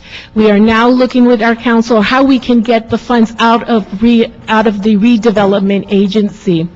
We have gone to Washington, D.C. Personally, I was part of the contingent that went there, and we spoke with Mr. Peter Swire with the President's Economic Council. We spoke with him in trying to find a solution. Then we came back, and again, we spoke with Bank of America. 30 days later, they gave us nothing, no concessions, and what we had asked for was very reasonable. Today, what we are doing is there are some of us that are here. There are some of us in, let me get this state right, is South Carolina. Did I got that right, Alan? Charlotte, North Carolina. Okay, I don't even know where it is geographically, but I know I decided I wanted to come here. And still, my understanding is today we did have a meeting over there with more top-ranking Bank of America people. So what I'm trying to emphasize to you is we are dealing with one bank. Our parish is focused. Bank of America is a problem. Our community is primarily a minority community, and Bank of America still wants to do business the old way. They're not feeling it. They are not feeling it from their heart to be compassionate, to do the right thing, which is one of their mottos, but they are actually doing what's right for their pocketbooks. And I think that it would not be too far-fetched for me to say that likely Bank of America is acting the same way with your people here in Los Angeles. So we are here to support you in your endeavor, and we are also hoping that you will support us, that you will lead our country, that you will lead our state, and stepping forward, stepping out of the box and calling a liar, a thief, and not allowing that to happen. So we are here to support you, and I ask you to look at a little YouTube video that I put together, which is called Banksters of America. And our banksters, the little banksters of America, I just have found to do this for myself because there's the whole other issue of what happens to an individual when they lose their property, which is a whole other thing. It's like losing your spouse. It's like losing just the integrity, the foundation of your family. For me, I have found it healing. So again, it is Banksters of America, and it's an invitation to divest from Bank of America. Thank you very much. First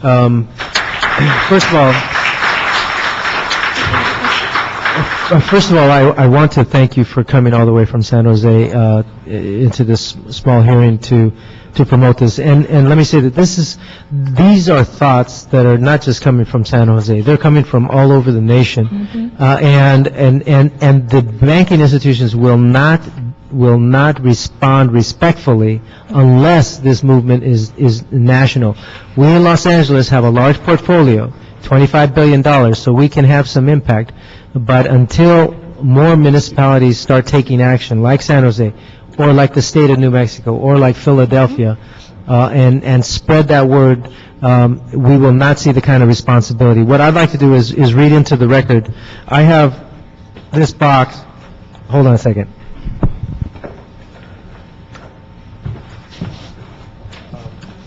This box is 3,000 letters from all over the nation just about this hearing, because they recognize that what we are doing here is something that they want in their jurisdictions, and and they're sending us information about what they're doing. So let me just read a few of these into the record, because I think it speaks loud and clear with one voice that we need to get control of these banking institutions that are controlling our finances.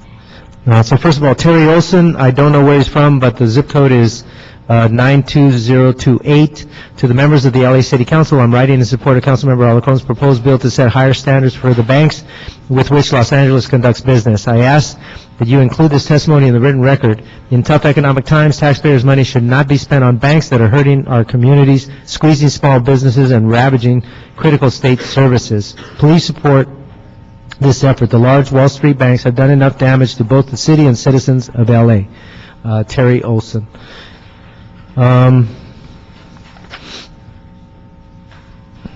This one says partly the same thing, but then it also says, I was born in Thousand Oaks, California, and I have a great appreciation for California. Councilmember Alarcon's proposed bill seems to be a bill that would greatly benefit California as a whole.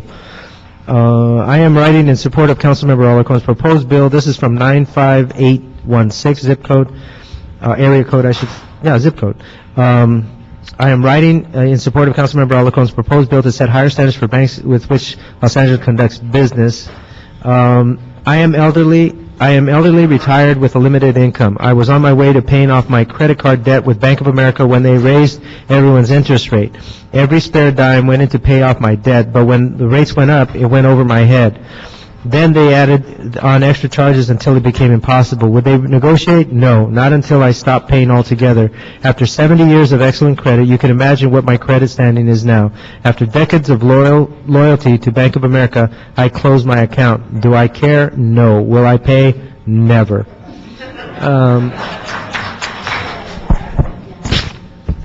I absolutely believe that unless we negotiate from a tough position, they will not negotiate. And so, and I believe that applies to our portfolio as well. At this time, I'd like to continue the public hearing with Elias Portales. And after Elias, we have Charles Dokes. And if Charles, you would step forward, that would be helpful. Please come forward. Good afternoon, council members. My name is Elias Portales. I am a leader in PACT, People Acting in Community Together, from San Jose, California as well. We are a part of the PICO network. And again, we definitely want to offer our support for your resolution, but I think what would be important for me to point out, and as a private attorney, I have seen time and time again where we have folks who are losing their legal rights. There seems to be some assumption out there, with all due respect to the representative from the city's bureaucracy earlier, just because there is a contract there does not mean that it's a good contract. And we need to focus on the moral imperative here. And the moral imperative needs to take into consideration the law is not some sort of virgin goddess that needs to be just set aside and worshipped. It is a tool for justice. And that is what we need to use the law for. In addition, I think that as you move forward, there are many stories out there that need to be told. I think time and time again you will see folks are embarrassed by this. They shouldn't be embarrassed. This is something, as Mr. Fisher pointed out, you will see if you want to look at, for example, I know that there's been studies, different parts of California, you look at the effect of racial covenants in the 1920s and the 1930s, where colored folks could only live in certain parts of town, and then you look at where predatory loans occurred, and then you look at maps that show where foreclosures are happening today, you will see time and again that those three maps look the same. It is the same folks, it is discrimination in a different form, and we definitely are here in support of your efforts. Thank you so much, and thank you for coming down from San Jose. Okay, Charles Dobst, and after Charles, we have Martha Rojas. Maybe I should use this one.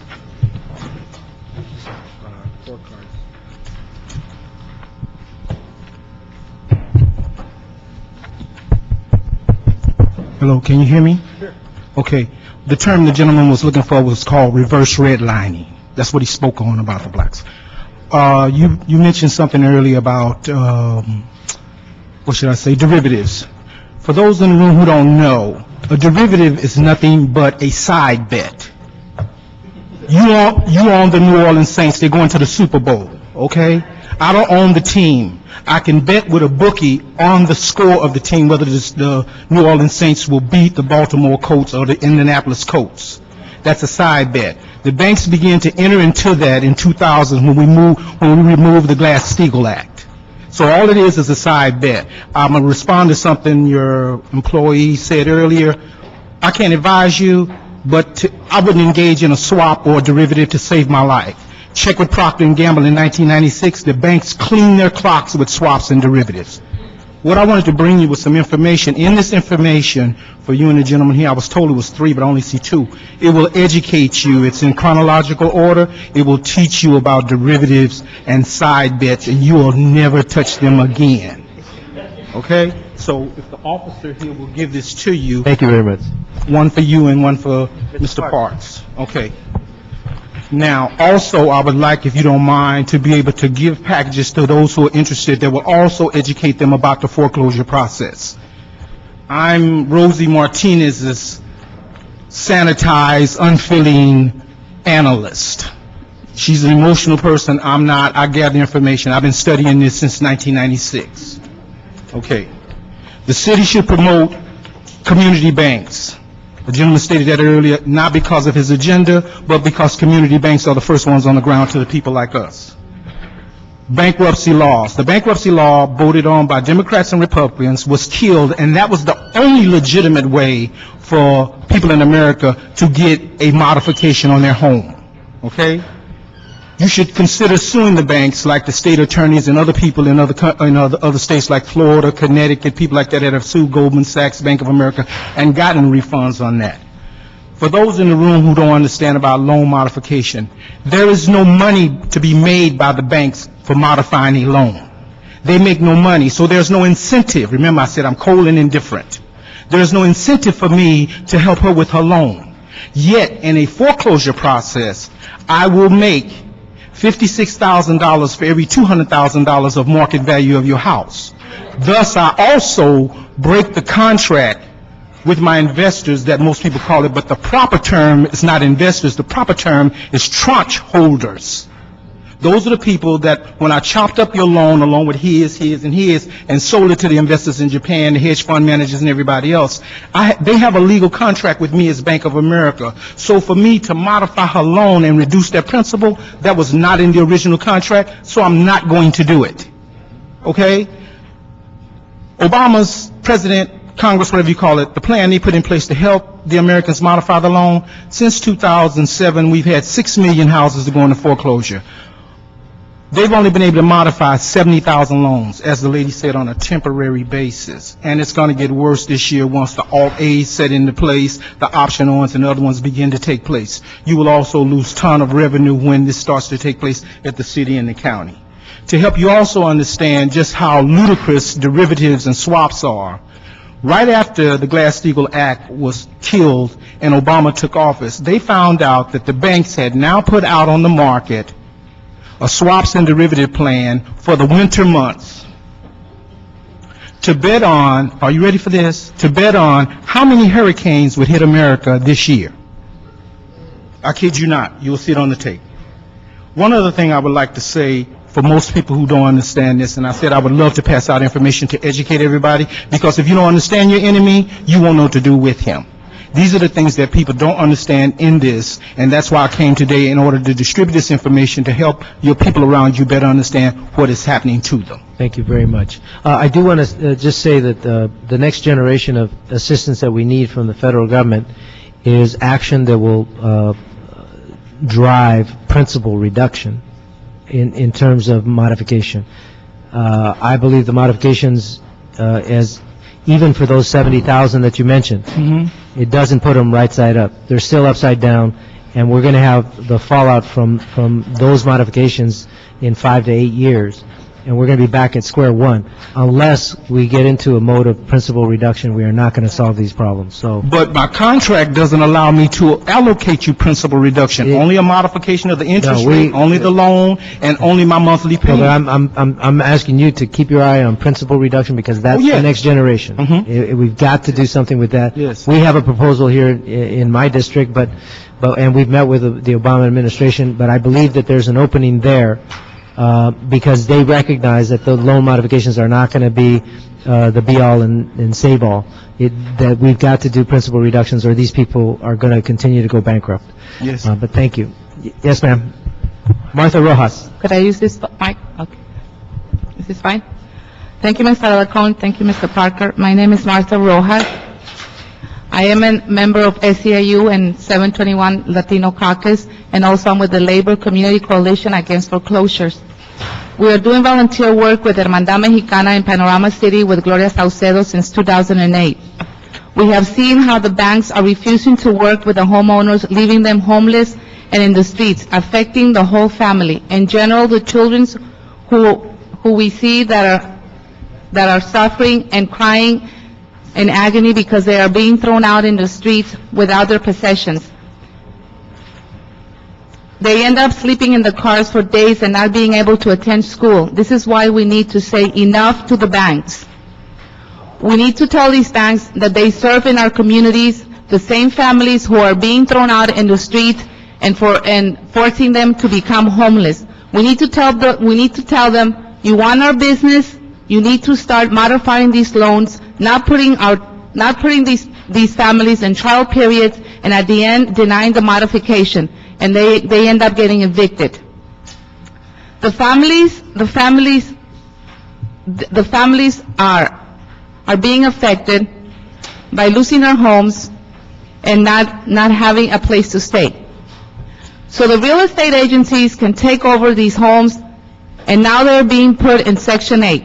If you can see in the area of Watts, in the area of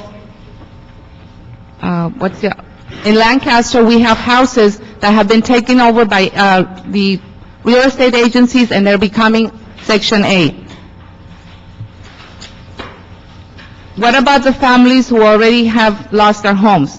These banks in the courthouses don't give the families a chance. When they go to court, They are not given any chance or any opportunities, even though they take the lawyers, and they still get evicted, they still get taken out. We are asking for your support, we're asking for your help, the city council, and that's why we need to declare California a state of emergency, and we need to call on a moratorium for 2 years so we can give the families a chance to modify with these banks. All these banks that we have here in California, Chase, Bank of America, U.S. Bank, Wells Fargo, and the other ones that I can't remember, we need to stop these foreclosures. Thank you. Thank you very much. Forsey Hogan Rose.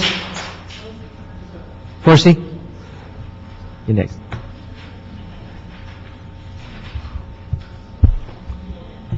Good And then we have Lendoria Horn.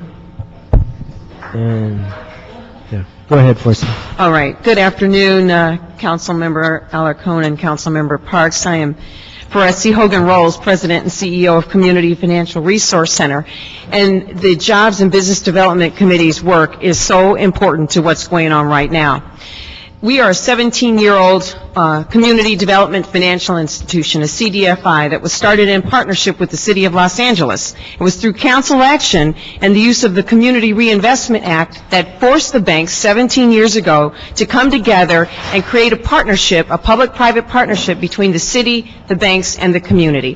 And that was a first. And the reason that's important and really puts some stress on what's going on today is without that city council leadership, and at the time it was Mayor Bradley, without the leadership of the mayor's office and city council, CFRC wouldn't have happened. And the Reinvestment Act that was designed back in 1978 in order to force banks to put money back into low-income communities, that act would not have become useful if the city council had not gone into council, went in and voted and caused through council action for CFRC to get started. The other important turning point, I think, in what happened 17 years ago with what's useful today is even though council action happened, it wasn't until the riot happened in 1992 that then caused the banks to actually act on what had been voted on in February of 92. In February of 92, council took the action and said, we want the banks to do this public-private partnership. We want them to reinvest their money using CRA, and nothing occurred until after the riots in October of 92. So it wasn't until there was an uprising and the people, took a stand that the banks actually worked. And that's what I see in today. City council taking a stand against what's going on in the banking community. And I'm not really speaking from my notes because I've been just fired up with all the comments and what's going on, but I'm going to hit a few points in my notes just because I think they're pertinent. But a couple other points came to mind as I was sitting here listening to our other speakers and supporters of the work that you're doing in this committee. One is, this is very close to home, my own niece. And, I'm a community development leader from, 25 years at this point. And, she lost her home on December 27th with two small kids, one 4-year-old and one 6-year-old. And with our entire family, all of us didn't have the resources to help her save her home. By the time she got into her loan modification and got an offer from the bank, which happened to be Chase, she didn't have a job. She had lost her job 6 months earlier, so she'd used whatever small amount of savings that she had, and by the time they offered her the loan modification, she didn't even have a job to support the loan modification that they were offering her. So she lost her home. They offered her $2,500 if she cleaned up the house, and she had to use that and actually had to leave the state to go live with family in Missouri, where the cost of living is a little bit lower, and we were able to help identify a family friend who would give her a job. So this is so important because she owned that house for 5 years. And she put her hard-earned dollars into that home, thinking that she was a part of the American dream. And when it came time for us to support her in keeping her American dream, it didn't happen. So the thing that I thought was really important is there's this thinking and this image of low-income folks, single-family heads of households that, are poor and don't care, and they, got into some bad loans of their own doing. They did not. And the thinking really should be that these individuals who have come into home ownership wanted to work, they wanted to own a home, they wanted to be a part of the American dream, and that is not why they lost their homes for the most part. So I thought that was important. The other thing I think is really key here is your point about pressing the banks to reinvest in our communities is so important, because Bank of New York Mellon, and I think it's Bank of New York has a lot of investments with the City of LA, not only with the city, but Department of Water and Power. And when you look at how much money they've put back into the City of LA, into nonprofits, it is minuscule. And when I have posed the question to some Mellon Bank representatives, you know what they say? This is not our territory. Oh, it's our territory when you want to take money out, but it's not our territory when you want to invest money back in. So I think having a policy that ties itself to, if you are going to do business with the City of LA, you have to be tied to making a commitment to invest back into the nonprofit sector, into the City of LA. So they were basically saying that under their Community Reinvestment Act requirements, exactly, we're not part of it. Capital One told me the same thing. So even the federal requirement for community reinvestment does not apply, right, to the investments that we're giving. Not at all. To banks outside of LA. No, exactly, because their bank territory is where their bricks and mortars are and where their deposits are. What they're doing is they're taking their deposits out of California, putting them into their banks in New York or wherever they're located, just like Bank of America, although Bank of America does have deposits here. But the important point is Bank of New York Mellon, they don't have a commitment because their CRA territory is not marked out here. So they may look very good in their CRA ratings in New York. You got it. But they're not putting anything back where the money's coming from. It's minuscule. Same thing with Capital One. That's a very important point. Thank you for making it. Yeah, thank you. And Capital One is another one. When you look at Capital One and the credit cards, and they also have a bank. And I actually talked to their CEO, who we all probably know because she was the president of Wells Fargo here. Very friendly. I love her. She's great. But you know what she told me?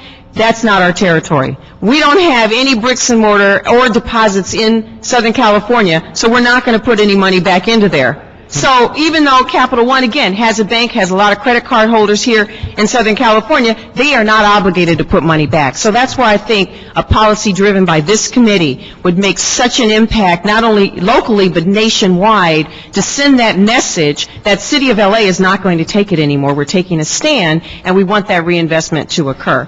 And the last point I wanted to make is CFRC, the organization that I lead, is Community Financial Resource Center. We actually are a community development financial institution. We actually have the structure and the authority to relend money into low-income communities. We've been fighting foreclosures and so forth. But will banks go ahead and put the money into us? You know what they're telling us? Well, we have to figure out what we're going to do. We have to wait and see what the federal government's going to do. Maybe you can get some money from the Community Development Block Grant Program. You know what?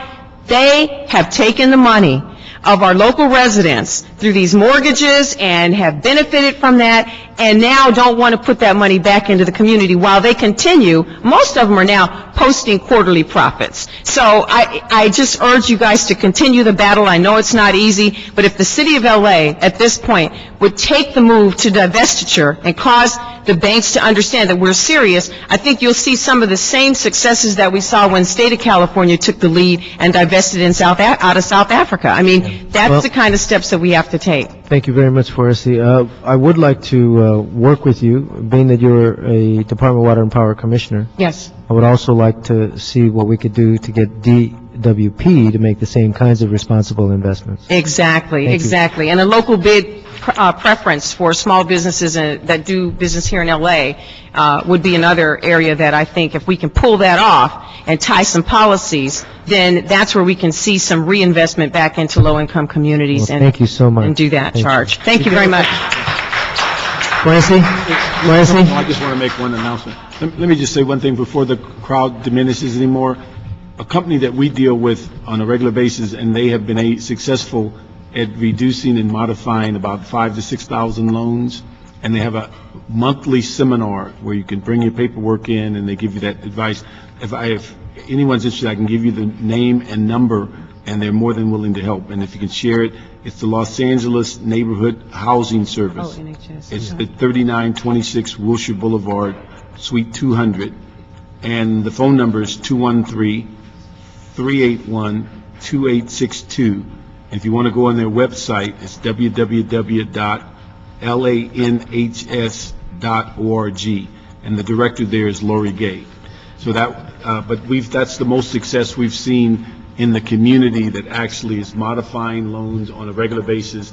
The last time I checked, it was between 5,000 and 6,000. And the key there, she's a nonprofit leader. You know, it's not the banks, the for-profit side that's doing this work. And so we partner with Lori, but I think that's an excellent suggestion. Thank you very much. We have Lindoria Horn, and then we have two more speakers after that, Dorothy Young and Tanua Thrash. If you would all step forward, and we can make our presentations very quickly, starting with Lindoria. Yes, hi, my name is Lindoria Horn. I work for the City of Los Angeles Recreation and Parks, and I was just going to piggyback on everybody else here as far as trying to modify my loan, that I've been having a problem modifying it until the people here at the union helped me not modify, but get them to listen so it can be modified. I've been going from place to place to place to place, putting out all this money to different people that's telling me that they're going to modify it. They never did it. And so now they decided to modify, but the thing is that they're going to have me pay a certain amount, like $1,100 right now, and then modify. But I'm scared now because they done sold my loan to Bank of America. I can't afford to be homeless. I'm going to have a little girl. I can't afford to be out on the street. But that's what my fear is, that I am going to be on the street because you didn't give it to Bank of America. Bank of America, they don't treat their people good. I don't even bank with them, you know? So, but I need you guys to really take actions and make them stop the foreclosures. Seriously, and, you know, and modify. Do what they say they're going to do. This is what they were supposed to be doing. You gave them money. Do it. Put it toward what it's supposed to go to. You know, it's just so frustrating for me. You know, just a single parent trying to do the right thing. And I'm thinking, well, maybe I can do something illegal. You know, that's how your mind goes.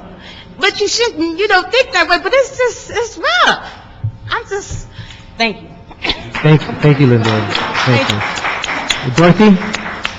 Dorothy Young? Yes. Hello, my name is Dorothy, last name is Young, and I work for the City of Recreation and Park, and I'm out of the 8th District, which is the Elgin Sutton area. Now, I'm watching a big cut in our program where they're cutting our park workers, they're cutting the child care. Come as of this year, your children wouldn't have anywhere to attend child care because they're closing down all the child cares in the South District. They're only going to leave 2 open, which is on the west side.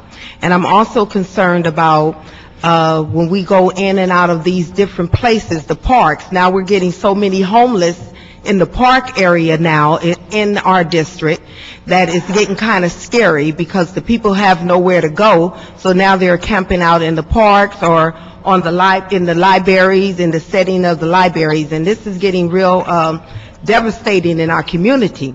And I'm watching as I go from south to north, east to west in my truck, attending all these parks. I'm beginning to see the different houses coming up for foreclosure. Now, those houses are the ones that's coming up for foreclosures are the same campers that's coming to camp out in the parks. So it's getting kind of scary out there, and then we're going to have another bigger crisis if we don't stop these layoffs. We already done one layoff in Rex and Parks. Now we're looking at another one. And we also took work furloughs like they asked us to, and they asked us not to take our raises, and we did that. But as of now, we see that the mayor comes back and wants us to do something different. How can we prevent this from happening? That's a whole other story. Yeah. But we're working on that one too. Yes. Thank you very much. Tanua? Good afternoon, Councilman Parks and Councilman Alarcon. Thank you so much for hosting this hearing. My name is Tanua Thrash, and I represent the Redlining Institute. I just want to say for a moment that the Redlining Institute is very excited and pleased to be here, so please don't count my tardiness as anything against that. I have to let you know that I was emceeing a retirement party for my aunt and uncle, who together have provided more than 70 years of service to the City of Los Angeles, and so it was very important that I was there with my family to definitely celebrate that. So on behalf of the Greenlining Institute, which is a California-based multi-ethnic advocacy voice for the country's 10 million minorities, as well as the 5 million minority-owned businesses, we have offices in both Berkeley as well as Los Angeles, and have a long history of independent, cutting-edge, collaborative partnership with government and corporate America that have led to greater empowerment of minorities in the areas of management, business, and philanthropic opportunities. We consider the legislation that you're considering now a unique opportunity, and you should take the time to ensure that financial institutions, as well as any contracts in business that the City of Los Angeles does and conducts multi-million dollars of business with, are responsive to Angelenos' needs. If I haven't mentioned already, I'm an Angeleno native, and this city is very important to me. We urge the City of Los Angeles to do the following: collect relevant data from the banking industry. We have provided for you a report card that we normally give to banking institutions on a variety of different subjects to help collect the data that's necessary, then analyze and synthesize that data into a report card, ranking the banks against one another and understanding their commitments to Los Angeles. Meet with the banking industry leaders and advocates to encourage cooperation and foster creative solutions to the many issues that you've heard here today. Encourage banks to do better. We don't anticipate that any of the banks and the information that you'll receive will be all-inclusive or at its peak, but we certainly believe that there's more room and opportunity to have banks do greater lending, participate in targeted philanthropy, and grow local jobs. Finally, reward those banks that have actively seek to provide opportunity for Angelenos. Again, I've talked about the report card, which we've submitted in writing to your team. In the past 30 years, in conclusion, our regulatory advocacy has taught us 3 things. That there is much work. The first is that there's much work to be done in the community and economic development field.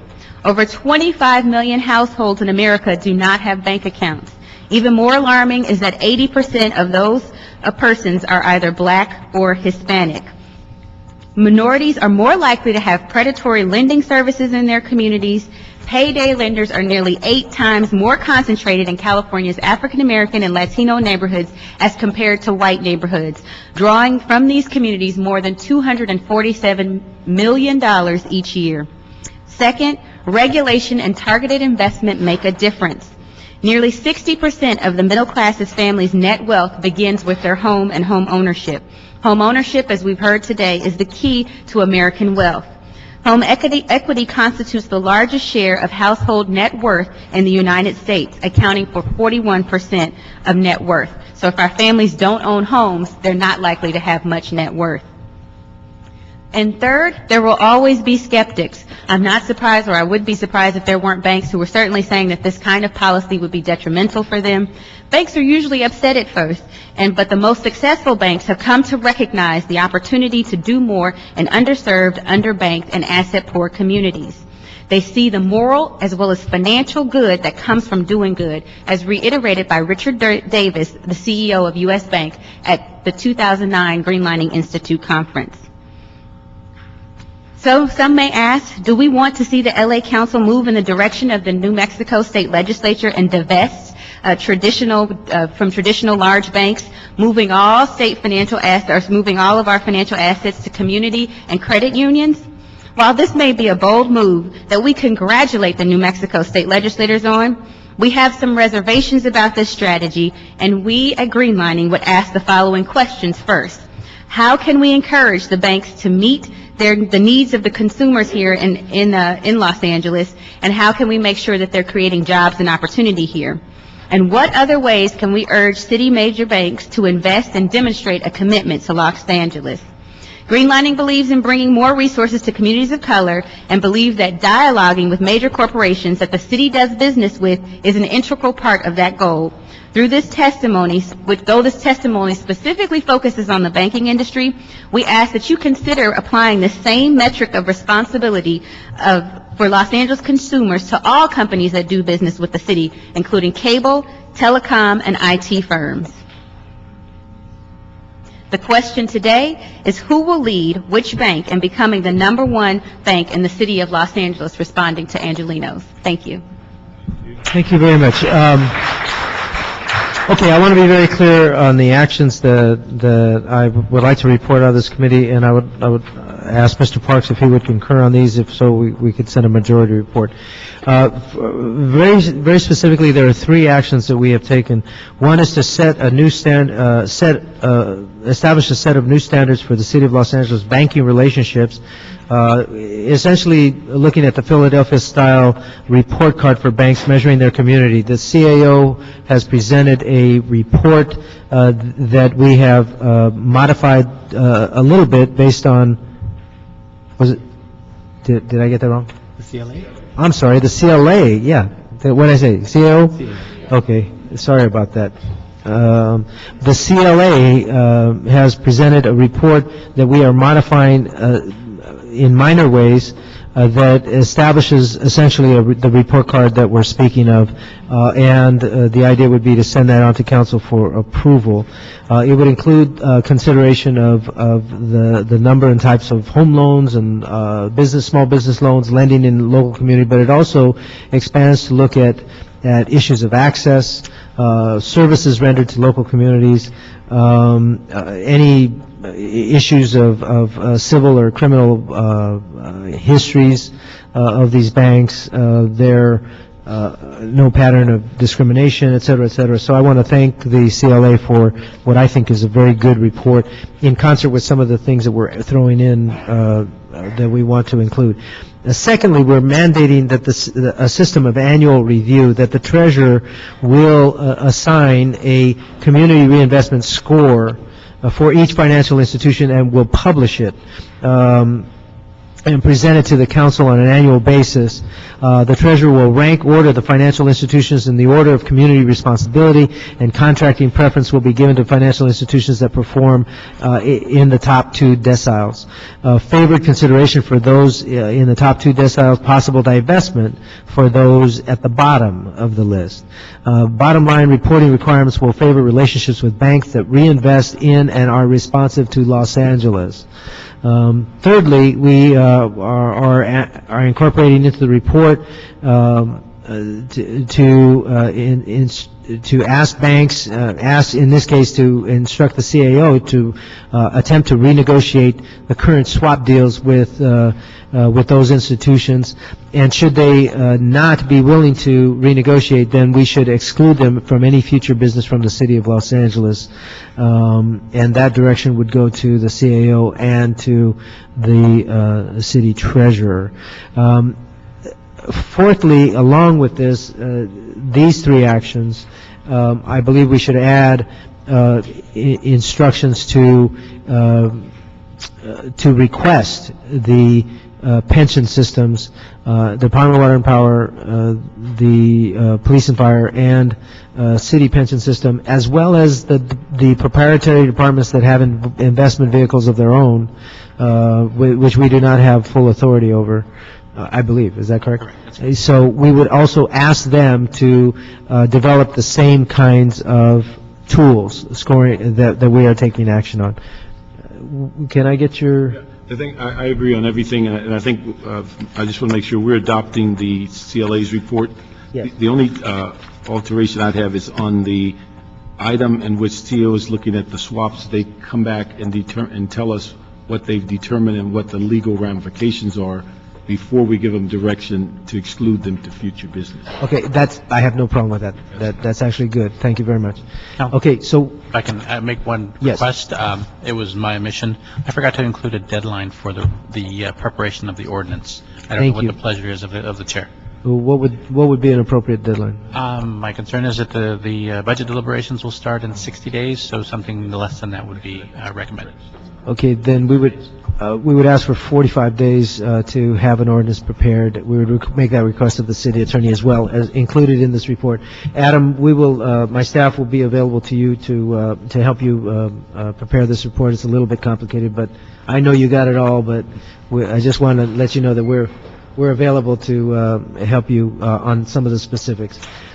So with that, I want to thank Mr. Parks and all the testifiers. I think they're in the streets of L.A. right now, and we wish them well. But thank you all very much.